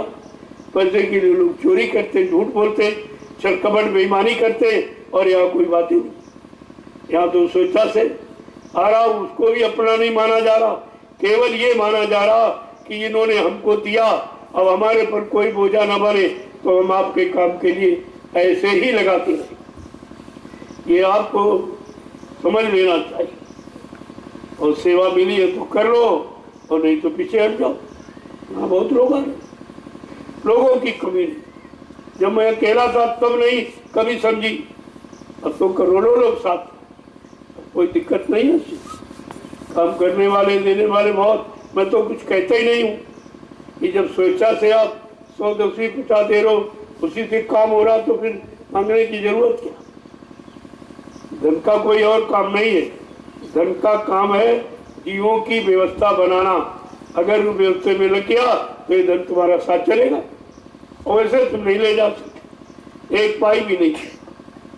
अगर धर्मार्थ में परमार्थ में लग जाएगी तो सब तुम्हारा साथ चलेगा। यही तुम्हारी सेवा नरकों से बचाएगी। और वैसे आप करोड़ 2 करोड़ रखो, लेकिन नरकों से बच नहीं सकते हो, और नरकों में चले जाओगे। लगाना सीखो, आप नहीं लगा सकते हो तो लगा दिया जाएगा। और लग रहा, आप देख भी रहे हो, अनुभव भी कर रहे हो कि 1 साल के अंदर कितना बड़ा काम यहाँ, और तुम जीवन गंवा दिया और कुछ नहीं कर पाए घर में, और यहाँ तो 1 साल का भी, वो भी तुम्हारा जो 10-50 दिया उससे। कितना बड़ा काम, कितनी जमीन हो गई। विज्ञान आश्रम का इतिहास एक अनोखा। आश्रम बहुत बने, लेकिन आत्मिक ज्ञान का, आत्मिक लाभ पाने का कोई आश्रम। देखते जाइए आप इस ज्ञानाश्रम की क्या भूमिका होगी, क्या काम करेगा आश्रम, किनको किनको आश्रय देगा, और किनका किनका आश्रय मजबूत कर देगा। आश्रम की परिभाषा ये, वह बेचारे समझ ही नहीं पाते। इनसे सब इन्हीं को दे रहा हूँ, इन्हीं के नाम, और फिर भी ये उसकी कीमत नहीं। तो आपको फिर पछताना नहीं, रोना पड़ेगा। पछताएंगे वो जो आ नहीं रहे, जो आके कुछ नहीं कर रहे वो रोए, उनको रोना पड़ेगा कि हमने कुछ नहीं कर पाया, हमको कितने पहले मौका दिया गया सब तरफ से, हम कुछ कर ही नहीं पाए, तो रोना पड़ेगा। इसलिए समय चूक उनका पछताना, समय निकल जाएगा, पश्चाताप से कुछ नहीं। इसलिए जो कुछ बने सो अभी बना लो, फिर आगे का क्या भरोसा करना, ये जीवन का कोई भरोसा नहीं। अभी बैठे हो, अभी 1 मिनट में क्या हो जाए तो आपको तो मालूम नहीं। लेकिन ये बराबर कहा जा रहा कि जो लोग सत्संग में आए बैठे इनमें से तमाम लोग शरीर से चले जाए, फिर उनको ये समय सेवा का नहीं मिलता। इसलिए आए हो तो बैठो मत, कुछ ना कुछ सेवा जरूर करो। ये समय निकल जाएगा, फिर जरूरी नहीं है कि आपको मिल जाए, क्योंकि तुमको अपने जीवन की जानकारी नहीं है कितने दिन के लिए मिला, और अचानक नोटिस आ जाएगी और आपको जाना पड़ेगा। फिर आपको कोई रोक नहीं सकता, आपको जाना पड़ेगा। तो जाने के पहले अपना काम क्यों ना बना लो, ये तो मालूम कि जाना सबको पड़ेगा, कोई नहीं बचेगा। तो जाने के पहले अपना काम बना लो। और शरीर से बुरा खराब हो गया, उसको सेवा से शरीर एकदम पकाई सफाई मजाई कर लो आप। नहीं तो यहाँ पाप कर्मों की सजा मिली है, माफी नहीं मिली। पूरा इतिहास उठा लीजिए, चाहे सचिव का, चाहे त्रेता, चाहे द्वापर, वो शक्तियाँ आई, उन्होंने माफी का अभियान नहीं चला। उनको माफ करने का अधिकार था ही नहीं, तो अभियान क्या चला? ये तो कलयुग में अभियान चलाया जा रहा, वो भी सब जगह नहीं, केवल यहाँ। अभी आपने यात्रा देखी, साइकिल यात्रा, उससे आप वंचित रहे। फिर पहले, इसके पहले 65 दिवसीय बिहार झारखंड में काफला, उससे भी आप वंचित रहे। और ये भी इससे वंचित रह गए तो क्या हमेशा वंचित ही रहोगे? क्या कभी पाने की इच्छा नहीं? आप यहाँ से जाना तो पड़ेगा ही। अगर जाने के पहले अपना काम कर लोगे तो हंसते हंसते चले जाओ। नहीं तो यहाँ सब रोके जा रहे हैं, वो भी जो जा रहे हैं वो भी रोके जा रहा, और जो जिनके बीच में थे वो भी रो रहे, कभी ये जा रहा हमारा काम कौन करे। वो अपने काम के लिए, स्वार्थ के लिए रो रहे, और तुम इसीलिए रो रहे कि मानव जन्म मिला हम कुछ कर नहीं पाए। तो हम कहने नहीं देंगे किसी, क्योंकि मैं हर यानी कदम पर कोई न कोई व्यवस्था आपके लिए सोचे रहता हूँ। अब ये कर लो, अब ये कर लो, ये कर लो। नहीं भजन कर सकते हो, अरे तो दटलिया मिट्टी डाल सकते, ये कौन कठिन। और भजन माला लाभ अगर मिट्टी से मिल जाए, थोड़ा चलाने से मिल जाए, क्यों? क्योंकि ये परमार्थी सेवा कर रहे हो। आप अपने बाल बच्चों के लिए नहीं कर रहे हो कि उनके काम आएगी, तुम इसीलिए कर रहे हो कि आदेश पालन करूंगा, हमारे कर्मकांड आएंगे, और जो व्यवस्था बनेगी उससे लाखों लोग लाभ उठाएंगे। ये परमार्थी लाभ आपको अलग से मिल जाए, ये दोनों तरफ का लाभ। इसलिए आज एक प्रातःकालीन दयाल बाग में लघु सत्संग का जो हो रहा, ये सारे देश में पहुंच रहा। बड़ा चिंतित है लोग, ये तो मिनटों में स्थान बदल देते, कभी यहाँ कभी वहाँ कभी वहाँ। आदमी मुश्किल से एक स्थान का चयन कर पाता, कल तो रोजी बदला जा, जहाँ काम हो जाता वहाँ से हट जाते, फिर आगे बढ़ जाते। तो हमने कहा भाई जो काम करने आया वो कुर्सी पर नहीं बैठा रहेगा, वो चलता फिरता, और आपके लिए नवीन व्यवस्था सोचता रहेगा। चलो यहाँ के लोग लाभ उठाना चाहे तो उठा लें, आगे बढ़ जाऊंगा, वहाँ के लोग लाभ उठाएंगे। ऐसे धीरे धीरे धीरे धीरे कितनी जगह से, कानपुर से चला 2 आश्रम बना के, वहाँ भी 2 आश्रम बने, वहाँ भी भंडारे चल रहे, वहाँ भी प्रेमी आते जाते। इसके बाद वहाँ से चला, जब वो बन गया तो एक दिन भी मैं उसमें नहीं रहा, तुरंत चल पड़ा हरदोई में। श्री मल्लामा ब्लॉक के पास है, छोटा सा गांव सलेमपुर है, उसमें एक आश्रम का निर्माण कर दिया, और 3 बीघे पक्के, कच्चे नहीं पक्के, वहाँ भी लगा, ताकि प्रेमी जब आएंगे आगे भविष्य में दूरदर्शी व्यवस्था में, तो वो भोजन कहाँ पाएंगे? अरे भाई मांग के भीख मांगे भोजन थोड़ी खाएंगे। उसकी मैंने पहले व्यवस्था हर आश्रम पर कुछ न कुछ जमीन लगा दी ताकि प्रेमी रहे। झाड़ू लगाएंगे, आरती पूजा करेंगे तो उनको रोटी मांग के खाने न पड़े, इसलिए व्यवस्था। और नहीं शरण आया, वहाँ भी व्यवस्था आपकी बनी। वहाँ जब बन गई तो किसी को नहीं बताया, उठा वहाँ से आके यहाँ जंगल में बैठ गया, यहाँ भी आपकी व्यवस्था बनी। फिर कहीं देखा जाएगा जीवों के लिए, कहीं उठा के बैठ जाओ, वहाँ भी काम आपका हो जाए। तो इसलिए आप ये सोचो कि हमको तो काम चाहिए। जब काम की इच्छा रहेगी अपने कर्मों के अदायगी, तो कहीं न कहीं स्थान नवीन फिर बनाते आप वहाँ करने लगो। जब यहाँ की सेवा समाप्त हो जाएगी तो आगे बढ़ जाऊँ। मैं कोई मुस्तकिल एक जगह पर रहने नहीं आया, ये हमेशा और हमेशा तैयार हूँ। पता नहीं कब कह दिया जो उठाओ चलो। तो यहाँ कोई मजबूत ये मत बनाओ, नहीं अभी यही रहना यही मर जाना, ऐसा कुछ ऐसी कोई व्यवस्था नहीं। यहाँ जब ये नाशवान है तो हम ये सामान में थोड़ी आप फंसे, आगे बढ़ जाएंगे और आगे बढ़ते बढ़ते धीरे धीरे जीवन समाप्त का समय आ जाएगा, चला जाऊंगा। जैसे आप समझाओगे उससे मैं भी चला जाऊंगा, लेकिन काम करके ऐसे ऐसे नहीं। मानव शरीर का अर्थ है दूसरे को लाभ देना, दूसरों को जगाना, दूसरे को परमात्मा में लगाना, ये मानव शरीर का उद्देश्य होना चाहिए। और आप इन उद्देश्य से बहुत दूर बैठे हो, तभी तुम संतुष्ट नहीं हो पाते।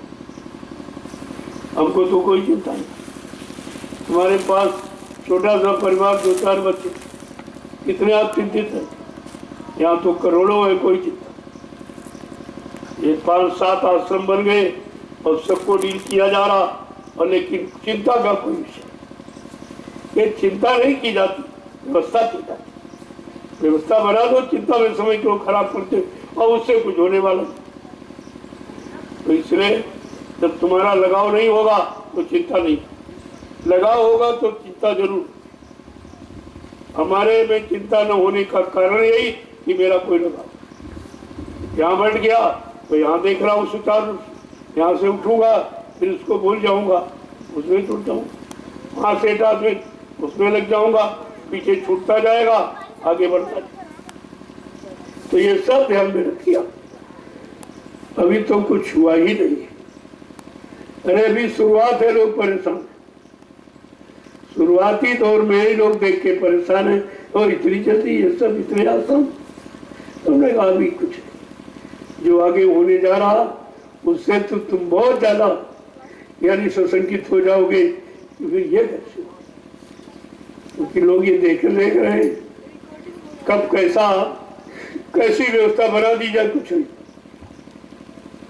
काफिले के बारे में कोई जानकारी नहीं, कैसा होगा कैसा हमें की यात्रा निकलेगी वो साइकिल, बस इतनी बात।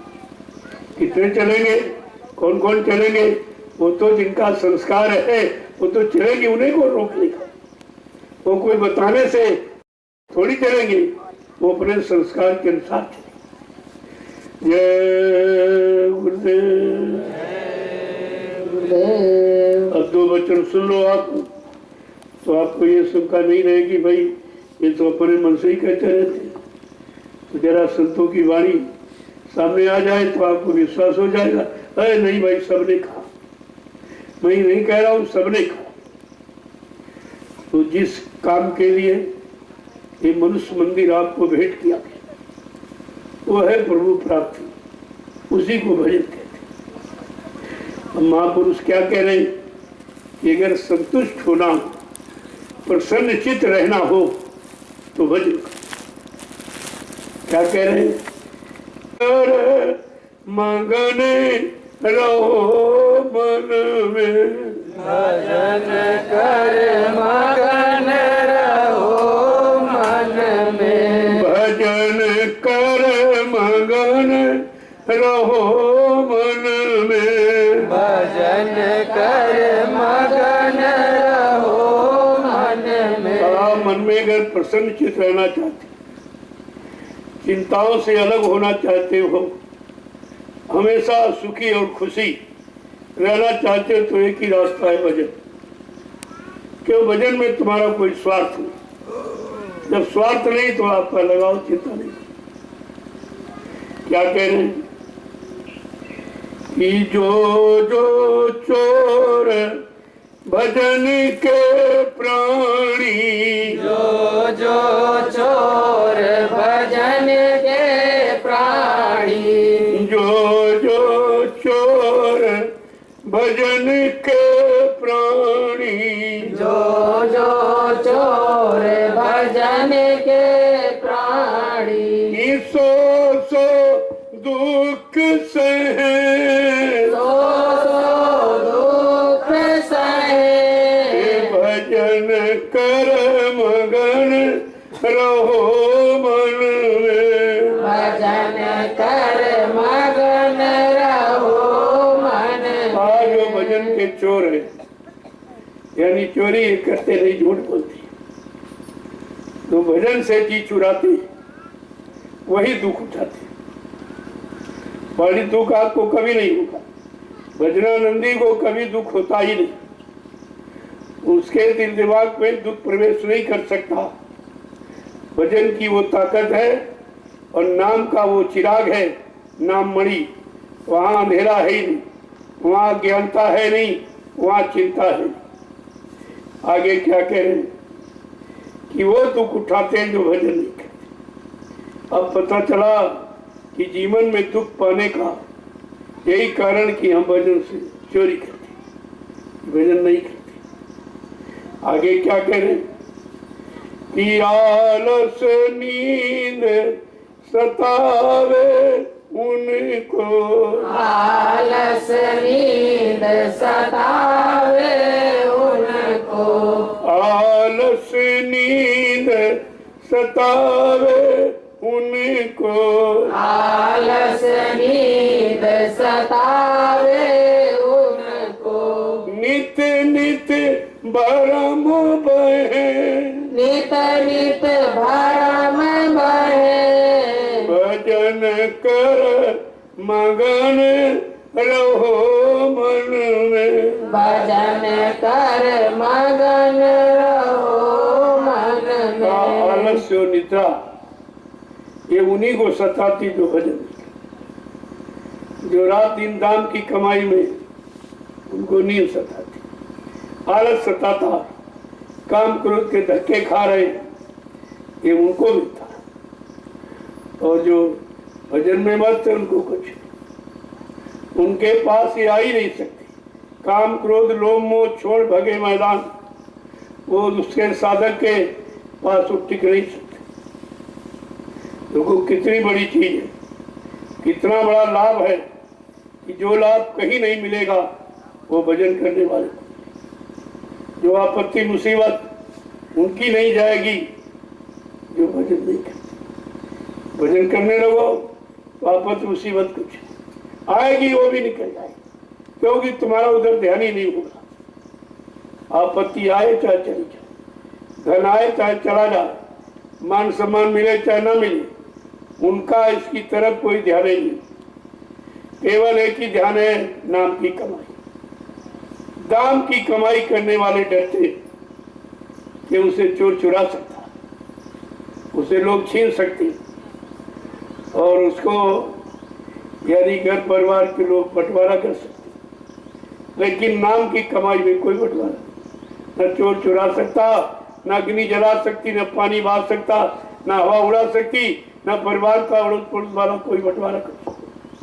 ये ऐसी दौलत है जिसमें किसी का कोई हिस्सा, ये तुम्हारा व्यक्तिगत धन है, आत्मधन, ये व्यक्तिगत धन। आगे क्या कह रहे हैं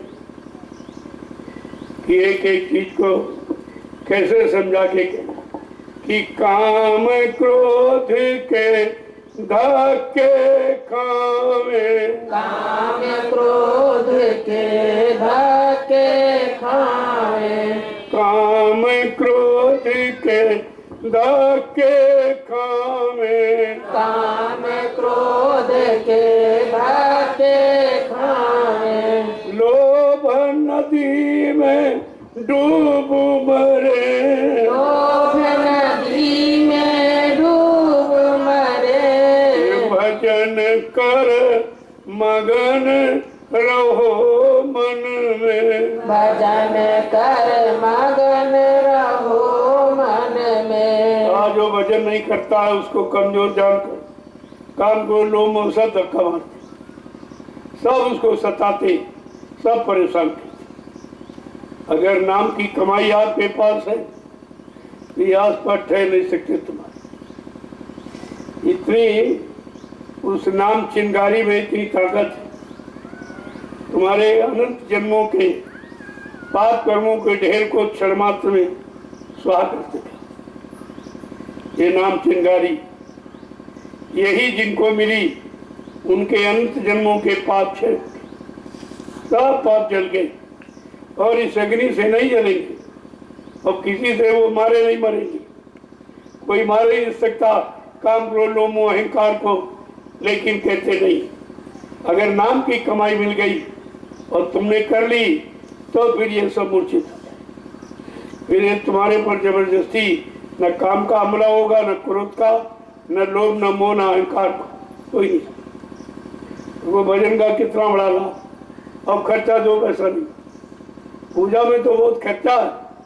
सामान लाओ, अगरबत्ती लाओ, पेड़े लाओ, बताते लाओ, मंदिर बनाओ, मूर्ति खरीदो, ये करो वो करो, इसमें तो कुछ नहीं। सब बना बनाया मसाला आपको दे दिया गया, बना बनाया मनुष्य मंदिर आपके पास, बनाना नहीं, कोई मूर्ति खरीदनी नहीं। वो परमात्मा की चेतन मूर्ति जीवात्मा, वो असली मूर्ति है, चलने फिरने वाली चेतन, वो जड़ मूर्ति नहीं, पत्थर वाली चेतन मूर्ति। ये सब मसाला बना केवल आपको समय देना, और वो भी समय घर गृहस्थी परिवार में जो कोई काम। सोने के लिए बिस्तर पर जा रहे हो तो सोने के पहले और भोजन के पहले इतना ध्यान रखो, शाम को भोजन के पहले, सोने के पहले 1 घंटा आत्मा के घाट पर बैठकर परमात्मा का सच्चा भजन, जो कोई न बंटवा सकता, न कोई चुरा सकता, न कोई जला सकता, उसमें किसी की नहीं चलेगी। ये आपको करना सुबह और शाम। ये झाड़ू लगाना, जब मनुष्य रूपी मंदिर में सुबह शाम झाड़ू लगाओगे, काहे की नाम की झाड़ू पकड़कर जब गंदगी बाहर करते रहोगे तो ये मंदिर पाक साफ निर्मल पवित्र हो जाए। इसे कोई गंदा नहीं कर सकता। तुमने इसको गंदा किया है, काम क्रोध लोभ मोह जैसी गंदगी को इसमें बिठाकर आपने इसको गंदा कर दिया। अब इसी का रोना है कि भाई कुछ बन नहीं रहा, कुछ हो नहीं रहा, कुछ मिल नहीं रहा।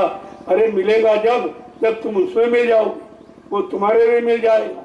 नाम तुम्हारे में लय हो जाए और तुम नाम में लय हो जाओ तो वहां मिलने की बात क्या, वो तो अनवरत तुम्हारे पास, वो कहीं ढूंढना खोजना मांगना नहीं पड़ता, हो तो तुम्हारे पास। आगे क्या कह रहे हैं, एक एक वचन को देखिए।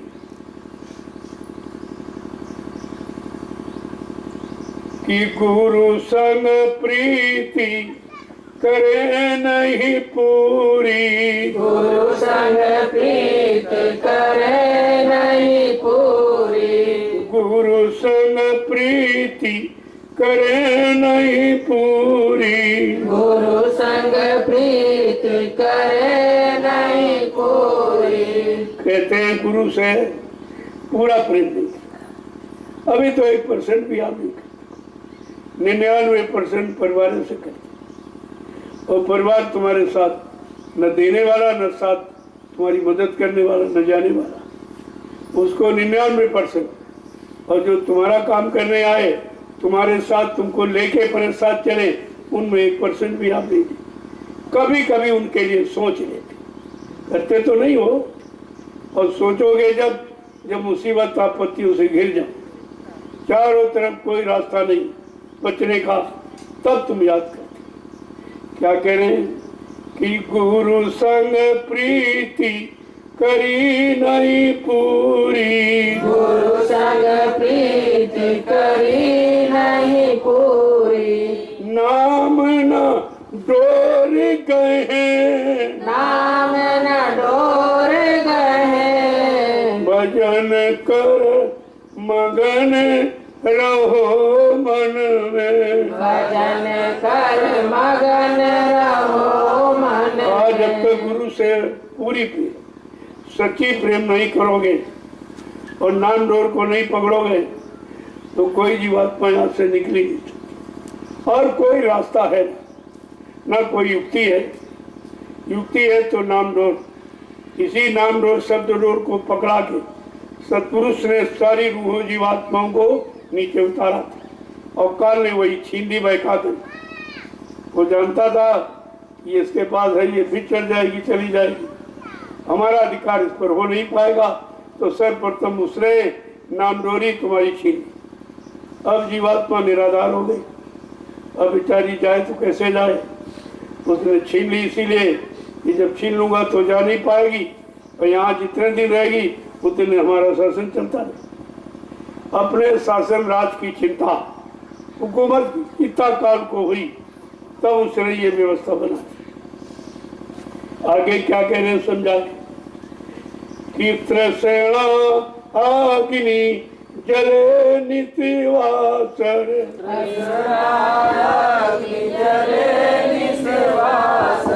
तृष्णा अग्नि जले निजवासर, तृष्णा अग्नि जले निस्वासर।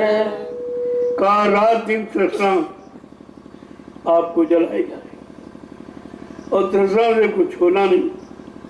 तुम्हारे तृष्णा करने से उसका नुकसान नहीं होगा और तुम्हें कोई लाभ नहीं मिलेगा, बल्कि वो अग्नि उल्टे तुम्ही को जलाएगी।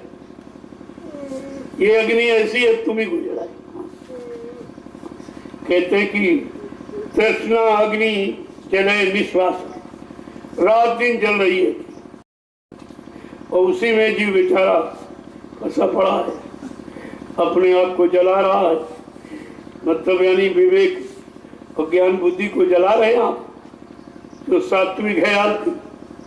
तो आगे क्या कह रहे हैं कि संतन साथ विरोध बढ़ावे, संतन साथ विरोध बढ़ावे, संतन साथ विरोध बढ़ावे, संतन साथ विरोध बढ़ावे।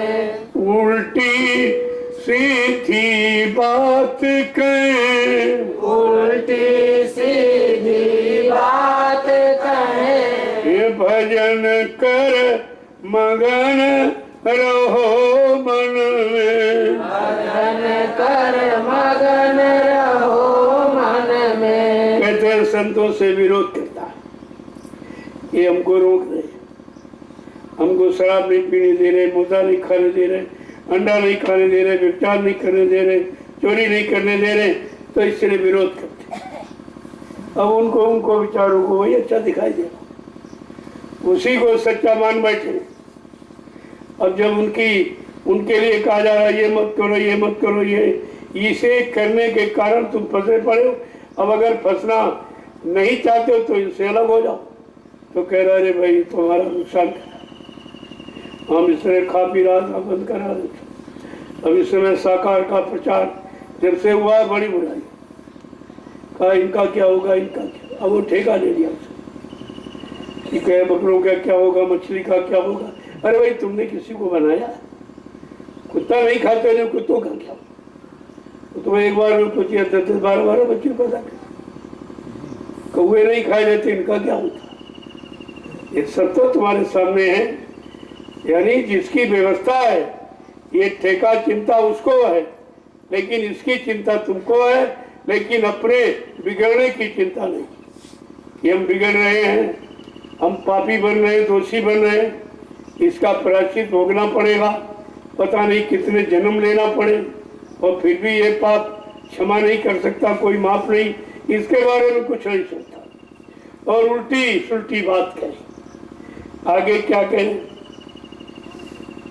कि सत्संग महिमा मूल न जाने, सत्संग महिमा मूल न जाने, सत्संग महिमा मूल न जाने, सत्संग महिमा मूल न जाने।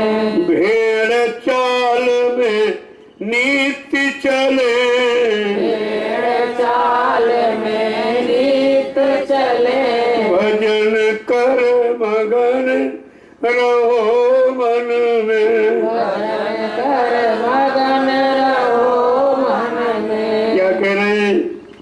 ये सत्संग की महिमा ही नहीं जानते कि सत्संग क्या करेगा, तुम्हें कहां से कहां पहुंचा देगा जहां कोई पहुंचा नहीं सकता, और जिससे मिला देगा उस परमात्मा से कोई मिला भी नहीं सकता। कहा सत्संग महिमा मूल न जाने। असली अर्थ नहीं जानते कि सत्संग का क्या है, और भेड़ चाल में नित्य चली। जैसे एक भेड़ गिर जाती दूसरे गिर जाती, वो ये नहीं देखती क्यों गिर रही। अगर एक कुएं में गिर जाए तो जितनी पीछे सब गिरती जाएगी, अपनी बुद्धि नहीं लगाएंगी, अरे भाई ये तो गिरा, मैं क्यों गिरूं। लेकिन कहते हैं यही यहाँ पर प्रवृत्ति जीव की हो गई, ये शराब एक बोतल पे हम 2 बोतल पी, ये मुर्गा मीट 1 किलो हम 4 किलो खाएंगे, वो 10 अंडे प्रोग्राम में 50 अंडे करूँ, मैं चोरी करूंगा, डकैती करूंगा, झूठ बोलूंगा, ये सब होड़ लगी। ये भेड़ चाल, यानी एक का राज सब वही करती जाए। ये नहीं सोचते इसका परिणाम क्या हो, इसकी सजा क्या मिले, क्योंकि इनको तो ये पता नहीं है किस कर्म की, कुकर्म की, पाप की क्या सजा और किस लोक में मिलती। वो तो संतों का जब सत्संग सुनोगे तो हर पाप कर्म का जो परिणाम है, जिस नर्क का, उस नर्क की बात बताएंगे। ये पाप करने से इस नर्क में जाओगे, ये करने से इस नर्क में, ये करने से ही नर्क। आगे क्या कह रहे हैं समझाते, एक एक चीज को देखो। कहते महापुरुषों ने कहा भाई की बात और प्रभु नाम न चीने, और प्रभु नाम न चीने। वर्तमान समय को भी नहीं पहचानते और नाम को नहीं चीनते कि भाई किस समय में कौन सा नाम आया। आज कलयुग है तो कौन सा नाम आएगा, जब हर युग की परंपरा है, हर युग का विधान है कि नया पुरुष नए नाम को लाएगा, उस नाम का प्रचार प्रसार कराएगा। जो लोग उस नाम को मानेंगे, उसके अनुसार चलने लगेंगे, श्रद्धा भाव भक्ति पैदा करेंगे, उनको ये नाम अपने मंडल में पहुंचा देगा। अब ये जितने नाम आए पीछे के युगों में, वो सब बीच के लोग, ऊपर के लोग से यानी जीवात्मा के मंडल से कोई नहीं आया। इसीलिए जीवात्मा को घर पहुंचा नहीं पाए कोई, वो तो बीच के मंडल से आए। किस लिए? केवल समाज के शुद्धिकरण के, लोगों को समाज का, परिवार का नैतिक लाभ देने के लिए जो आए। तो उन्होंने ये सब आपको जो नहीं माने उनको मार काट दिया, लेकिन माफ नहीं किया। लेकिन कलयुग में जो शक्ति आई वो माफ करने आई, वो सजा देने नहीं आई। वो आपको अपराधी नहीं मानती है। कहा है भाई जीव ये भटक गया, भ्रमित हो गया तो गलत कर बैठा, चलो एक बार इसको मौका दे दिया जाए, एक बार सुधरने का। तो वो तो सुधरने का मौका, और उन्होंने एक मिनट का मौका नहीं माना तो मार काट दिया, और एक को नहीं सबको मार। गलती एक ने की, हजारों करोड़ों को मार डाला। अरे भाई रावण की व्यक्तिगत गलती थी, उनकी स्त्री का उसने अपहरण किया था, वो भी गलत है। ना तो अपहरण किया, ना वो उनकी स्त्री थी, ये तो लीला थी। लीला माने झूठ, लीला माने खेल, खेल झूठ होता है। उन्होंने तो इसलिए उस झूठ में कितना बड़ा अपराध कर डाला, जबकि स्वयं उन्होंने खुद कहा कि सीते मैं आपको क्यों लेके आया जंगल, तो बगैर तुम्हारे मैं नरलीला नहीं कर सकूं। हमको नरलीला के लिए भेजा गया, और जब तक तुम्हारा सहयोग नहीं मिलेगा मैं नरलीला नहीं कर पाऊंगा। आप हमारा सहयोग करो। तो सीते ने कहा भगवान हम क्या सहयोग कर सकते। कहा नहीं, तुम्हारा सहयोग तुम हमारी पूरक हो। तो यानी सहयोग तो तुम्हें देना ही। कल क्या सहयोग? कल तुम अपना असली रूप अग्नि में समर्पित करो और नकली रूप बाहर में बना के बैठो और रावण उसी नकली रूप को ले जाएगा और मैं वहीं से नरलीला प्रारंभ करूं, विनाश लीला वहीं से प्रारंभ करूं। यानी पहले सीता को बताया और वैसा करवाया और बाद में उसका वध कर दिया। ये कौन सी नीति इसमें है? कम से कम आप ये विचार करो, अगर ये दयाल शक्ति होती तो नीति का विचार करती, उचित दंड देने का विचार करती और सही सच्ची व्यवस्था देखकर सजा देती। जब तुम ही कह रहे हो कि सीता तुम अग्नि में अपना स्वरूप दे दो और नकली ले आओ, मैं उसी से नलीला दूं। जब नकली रूप रावण चुरा के ले गया तो उसमें इतना बड़ा जनसंहार करने की क्या जरूरत थी? तो ये बदले की भावना थी कि हमारी स्त्री का अगर वरण किया, बदनाम किया, बदनामी की, तो हम इसको मार डालेंगे। ये तो मतलब यानी नर लीला, नर जैसी आम इंसान जो करते वही उसने किया। वो कौन सा भगवान था? तो नर लीला करने नर ही आया था, भगवान नहीं आया। लेकिन उसको इस लीला वालों ने नारायण मान लिया। नारायण था नहीं, मान लिया। अगर नारायण होता तो अकाल मौत में चला जाता, सरजू में नदी में डूब के मर जाता। ये तो पृथ्वी में चला गया। तो कहने का मतलब ये नर और नारायण की परिभाषा भी लोग समझ ही नहीं पा रहे। जो नारायण नर रूप में आएगा, नर शरीर में रहने वाली जितनी जीवात्माएं, उन सबका कल्याण करेगा, उद्धार करेगा, उसको नारायण कहते। लेकिन ये सब आपको बताया नहीं गया। जो बताने वाले लोग थे उनको खुद ही नहीं मालूम था, वो आपको कहाँ से बताते? ये तो कोई संत महापुरुष जिसने जाना, जिसने पहचाना और जिसने माना, वो आपको मनाएगा, वो आपको जनाएगा, वो आपका काम करेगा। आगे क्या कह रहे हैं? कितने ढंग से महापुरुषों ने लिखा।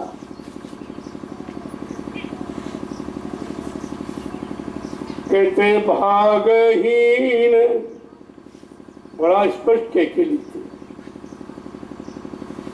कहते कि दीनता और गरीबी सबसे बड़ी बात है कि दीन बन जाओ तो मैं दीनानाथ बन के तुम्हारी मदद करूं, और तुम गरीब बन जाओ तो गरीब निवाज बनकर तुम्हारी मदद करूं। लेकिन यहाँ कोई दीन बनना नहीं चाहता, छोटा कोई बनना नहीं चाहता, दीन गरीब कोई बनना नहीं चाहता। तो फिर ये दया की जाए तो किस पर की? वो कहते हैं मेरा एक नाम दीनानाथ, दीनों पर दया करने वाला। लेकिन दीन यहाँ अपने इनको अपने को मानता ही नहीं, और गरीब कोई अपने को आपको रहने नहीं देना चाहता। तो गरीब निवाज तुम्हारे पर दया रहम कैसे करे? कितना ढंग से समझा के कह रहे हैं कि भाई अगर कि भागहीन नर बिलखत हरदम, भागहीन नर हरदम बिलखत, नर देहि बर्बाद करे, नर देहि बर्बाद करे। कैसे समझाते? ये व्यर्थ में अपना समय खराब कर रहा है और मानव शरीर पाकर उसको बर्बाद कर। तो मानव शरीर किस लिए दिया गया, वो तो काम इसने किया, और जो नहीं करना चाहिए पशुओं वाले काम कर दिया। इनको मारना, इनको काटना, ये जो मांसाहारी पशु वो ये काम कर। तुम्हें तो परमात्मा ने शाकाहारी बनाया, शाकाहारी बना के तुम्हें भेजा। जब बच्चा पैदा होता है तो शाकाहारी, सदाचारी, ब्रह्मचारी, 3 गुणों को लेके पैदा। तो इसका मतलब शाकाहार हमारा सबका जन्म सिद्ध अधिकार है। ये कोई नया काम नहीं है, पुराना। अगर शाकाहारी का 3 गुणों में जीव पैदा होता है, शाकाहारी और मतलब यानी सदाचारी और ब्रह्मचारी, और तुमने तुम्हारे पास पैसे पहले ही गुण नहीं रहा कि आप शाकाहारी नहीं ले पाओ, तो सदाचारी ब्रह्मचारी बनने का सवाल ही नहीं। अब वो भी आपने खो दिया, जो तुम जन्म सिद्ध अधिकार था वो भी आपने नहीं पकड़ा, उससे भी अलग हो गया। तो कहने का मतलब ये है, ये दुख उठाने का कारण यही, तुमने संतों के वचनों को न सुना और न माना, न अपने जीवन में उतारा, न कोई लाभ प्राप्त करता। अब तुम रोते हो, चिल्लाते हो, तुम्हारी यहाँ कोई सुनने वाला। किनको सुना रहे हो? जो जानते नहीं। किनको बता रहे हो? जिनके पास इस समय कोई समझ नहीं, कोई शौक नहीं, सुनने को कोई इच्छा, कोई ख्वाहिश, कोई तमन्ना है ही नहीं, उनको आप सुनाते। तो कहते नर देही बर्बाद थे, मानव जीवन ही खत्म कर दिया। जिस काम के मिला वो काम किया नहीं, कहा ये व्यर्थ में चली गई और दोबारा आपको मिलेगी। एक एक वचन को जब इस तरीके से सुनोगे और समझोगे, अपने जीवन में उतारोगे, तो सत्संग तुम्हारे पर असर करेगा, तुम्हारे पर असर करेगा, तुम्हारी बुद्धि में विवेक ज्ञान पैदा करेगा, तुम्हारे अंदर सच्चाई और नियम और संयम ये सब तुम्हारे अंदर पैदा करेगा। सत्संग संतों की वो अमूल्य वाणी है, ये अमूल्य धन है उनका, जो उन्होंने सत्संग को जीवों के लिए बचा के रखा और कलयुग में लेके आए और किसी युग में भेजा नहीं, क्योंकि उन युगों में शायद इसकी आवश्यकता न समझी, अभी तो नहीं दिया, और शायद अपनी आवश्यकता न समझी तो आए भी नहीं। आए तो खराब युग में आए। अरे भाई सत्युग देता तो अच्छे युग थे, अच्छी उम्र वाले, अच्छा खान पान, अच्छा भाव विचार, अच्छी संगत, अच्छे कर्म करने वाले थे, लेकिन उसमें नहीं। संत महापुरुषों ने उस अच्छे को पसंद नहीं किया और बुरे में आ गए। क्यों? कलयुग के जीवों का कोई सहारा नहीं, ये बेसहारे थे। उन बेसहारों को सहारा देने के लिए, उन सोते हुए जीवों को जगाने के लिए, उनकी जीवात्मा जो भटक रही 4 खान 84 लाख नरकों की योनियों में, उसको अपने घर पहुंचाने की, देखो ये काम कर दिया। अवाम आप उसे समझ नहीं पाती, क्योंकि आप वचनों को तुम तो सुनते नहीं, तुम्हारे कान सुनते हैं, और कान का यह स्वभाव है कि सुनेगा और भूल जाएगा। कानों को सुना बोल सकते, आंख का देखा नहीं, इन आंखों का देखा तो बोल सकते, लेकिन दिव्य आंख जब खुल जाएगी, उससे जो देख लोगे वो अभी होता, वो भी भुलाया नहीं जा सकता। तो चाहिए तो ये कि हम लोगों को ये करना चाहिए, धीरे धीरे थोड़ा थोड़ा सुनो तो हजम हो जाए, जिसे कर सको। अब वो पहले वाला समय खराब नहीं करता, वो 5-5, 6-6, 8-8 घंटे बताया सुनाया जाता था कि उस समय पूरी जानकारी देनी थी, तो यहाँ नहीं रही, किसी को मालूम नहीं थी, तो इसलिए समय ज़्यादा।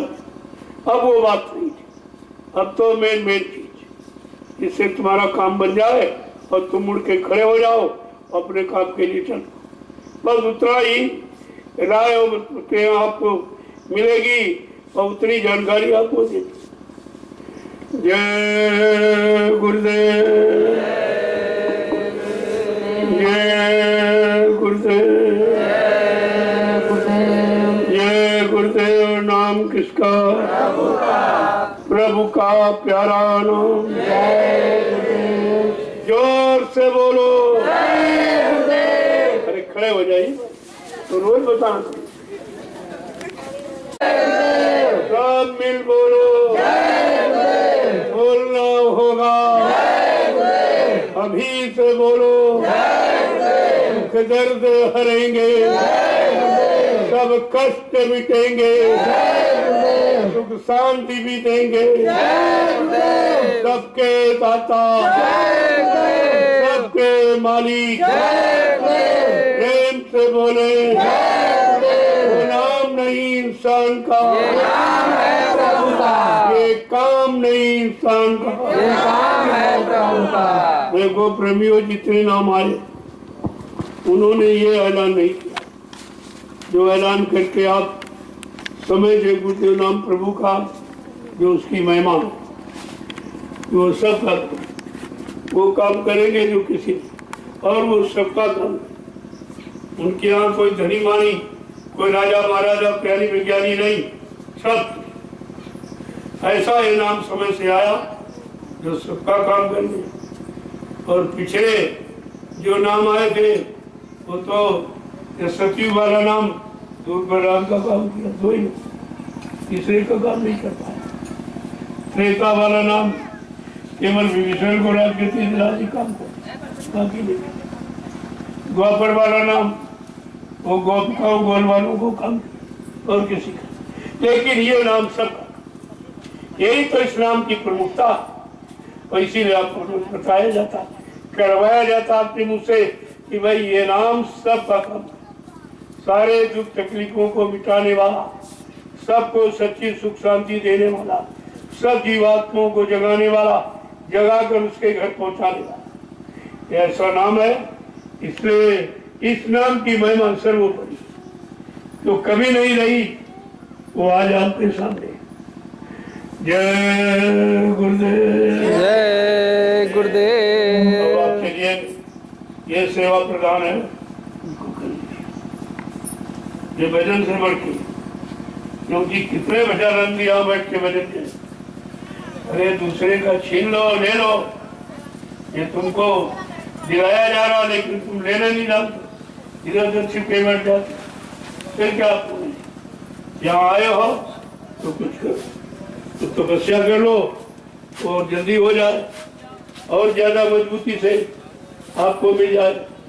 जो तपस्या करके चीज मिलती है उसको मजबूती से काम रखता, मेहनत कर। ये सब काम जो हो रहा है ये आगे आने वाली गुरु परिवार के प्रेमियों के लिए, ये लाभ सब उन्हीं के।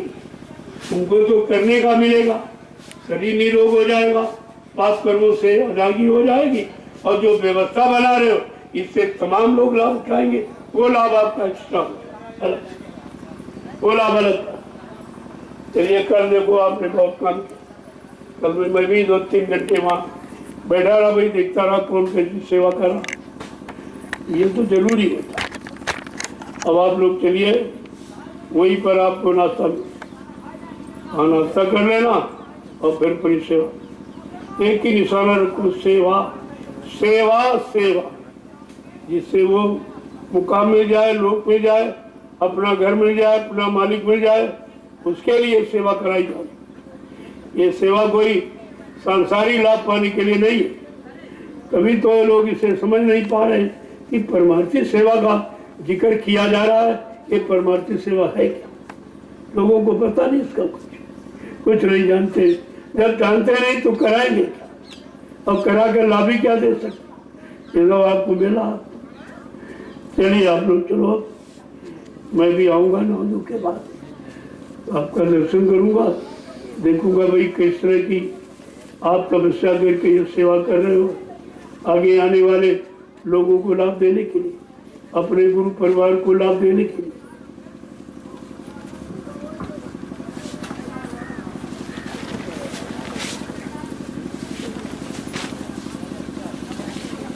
और कई काम हो तो देख लो, कोई सेवा चल रही हो, देखो राजमिस्त्री तो अपना माफ कर ही रहे, जो कुछ नहीं कर रहे वो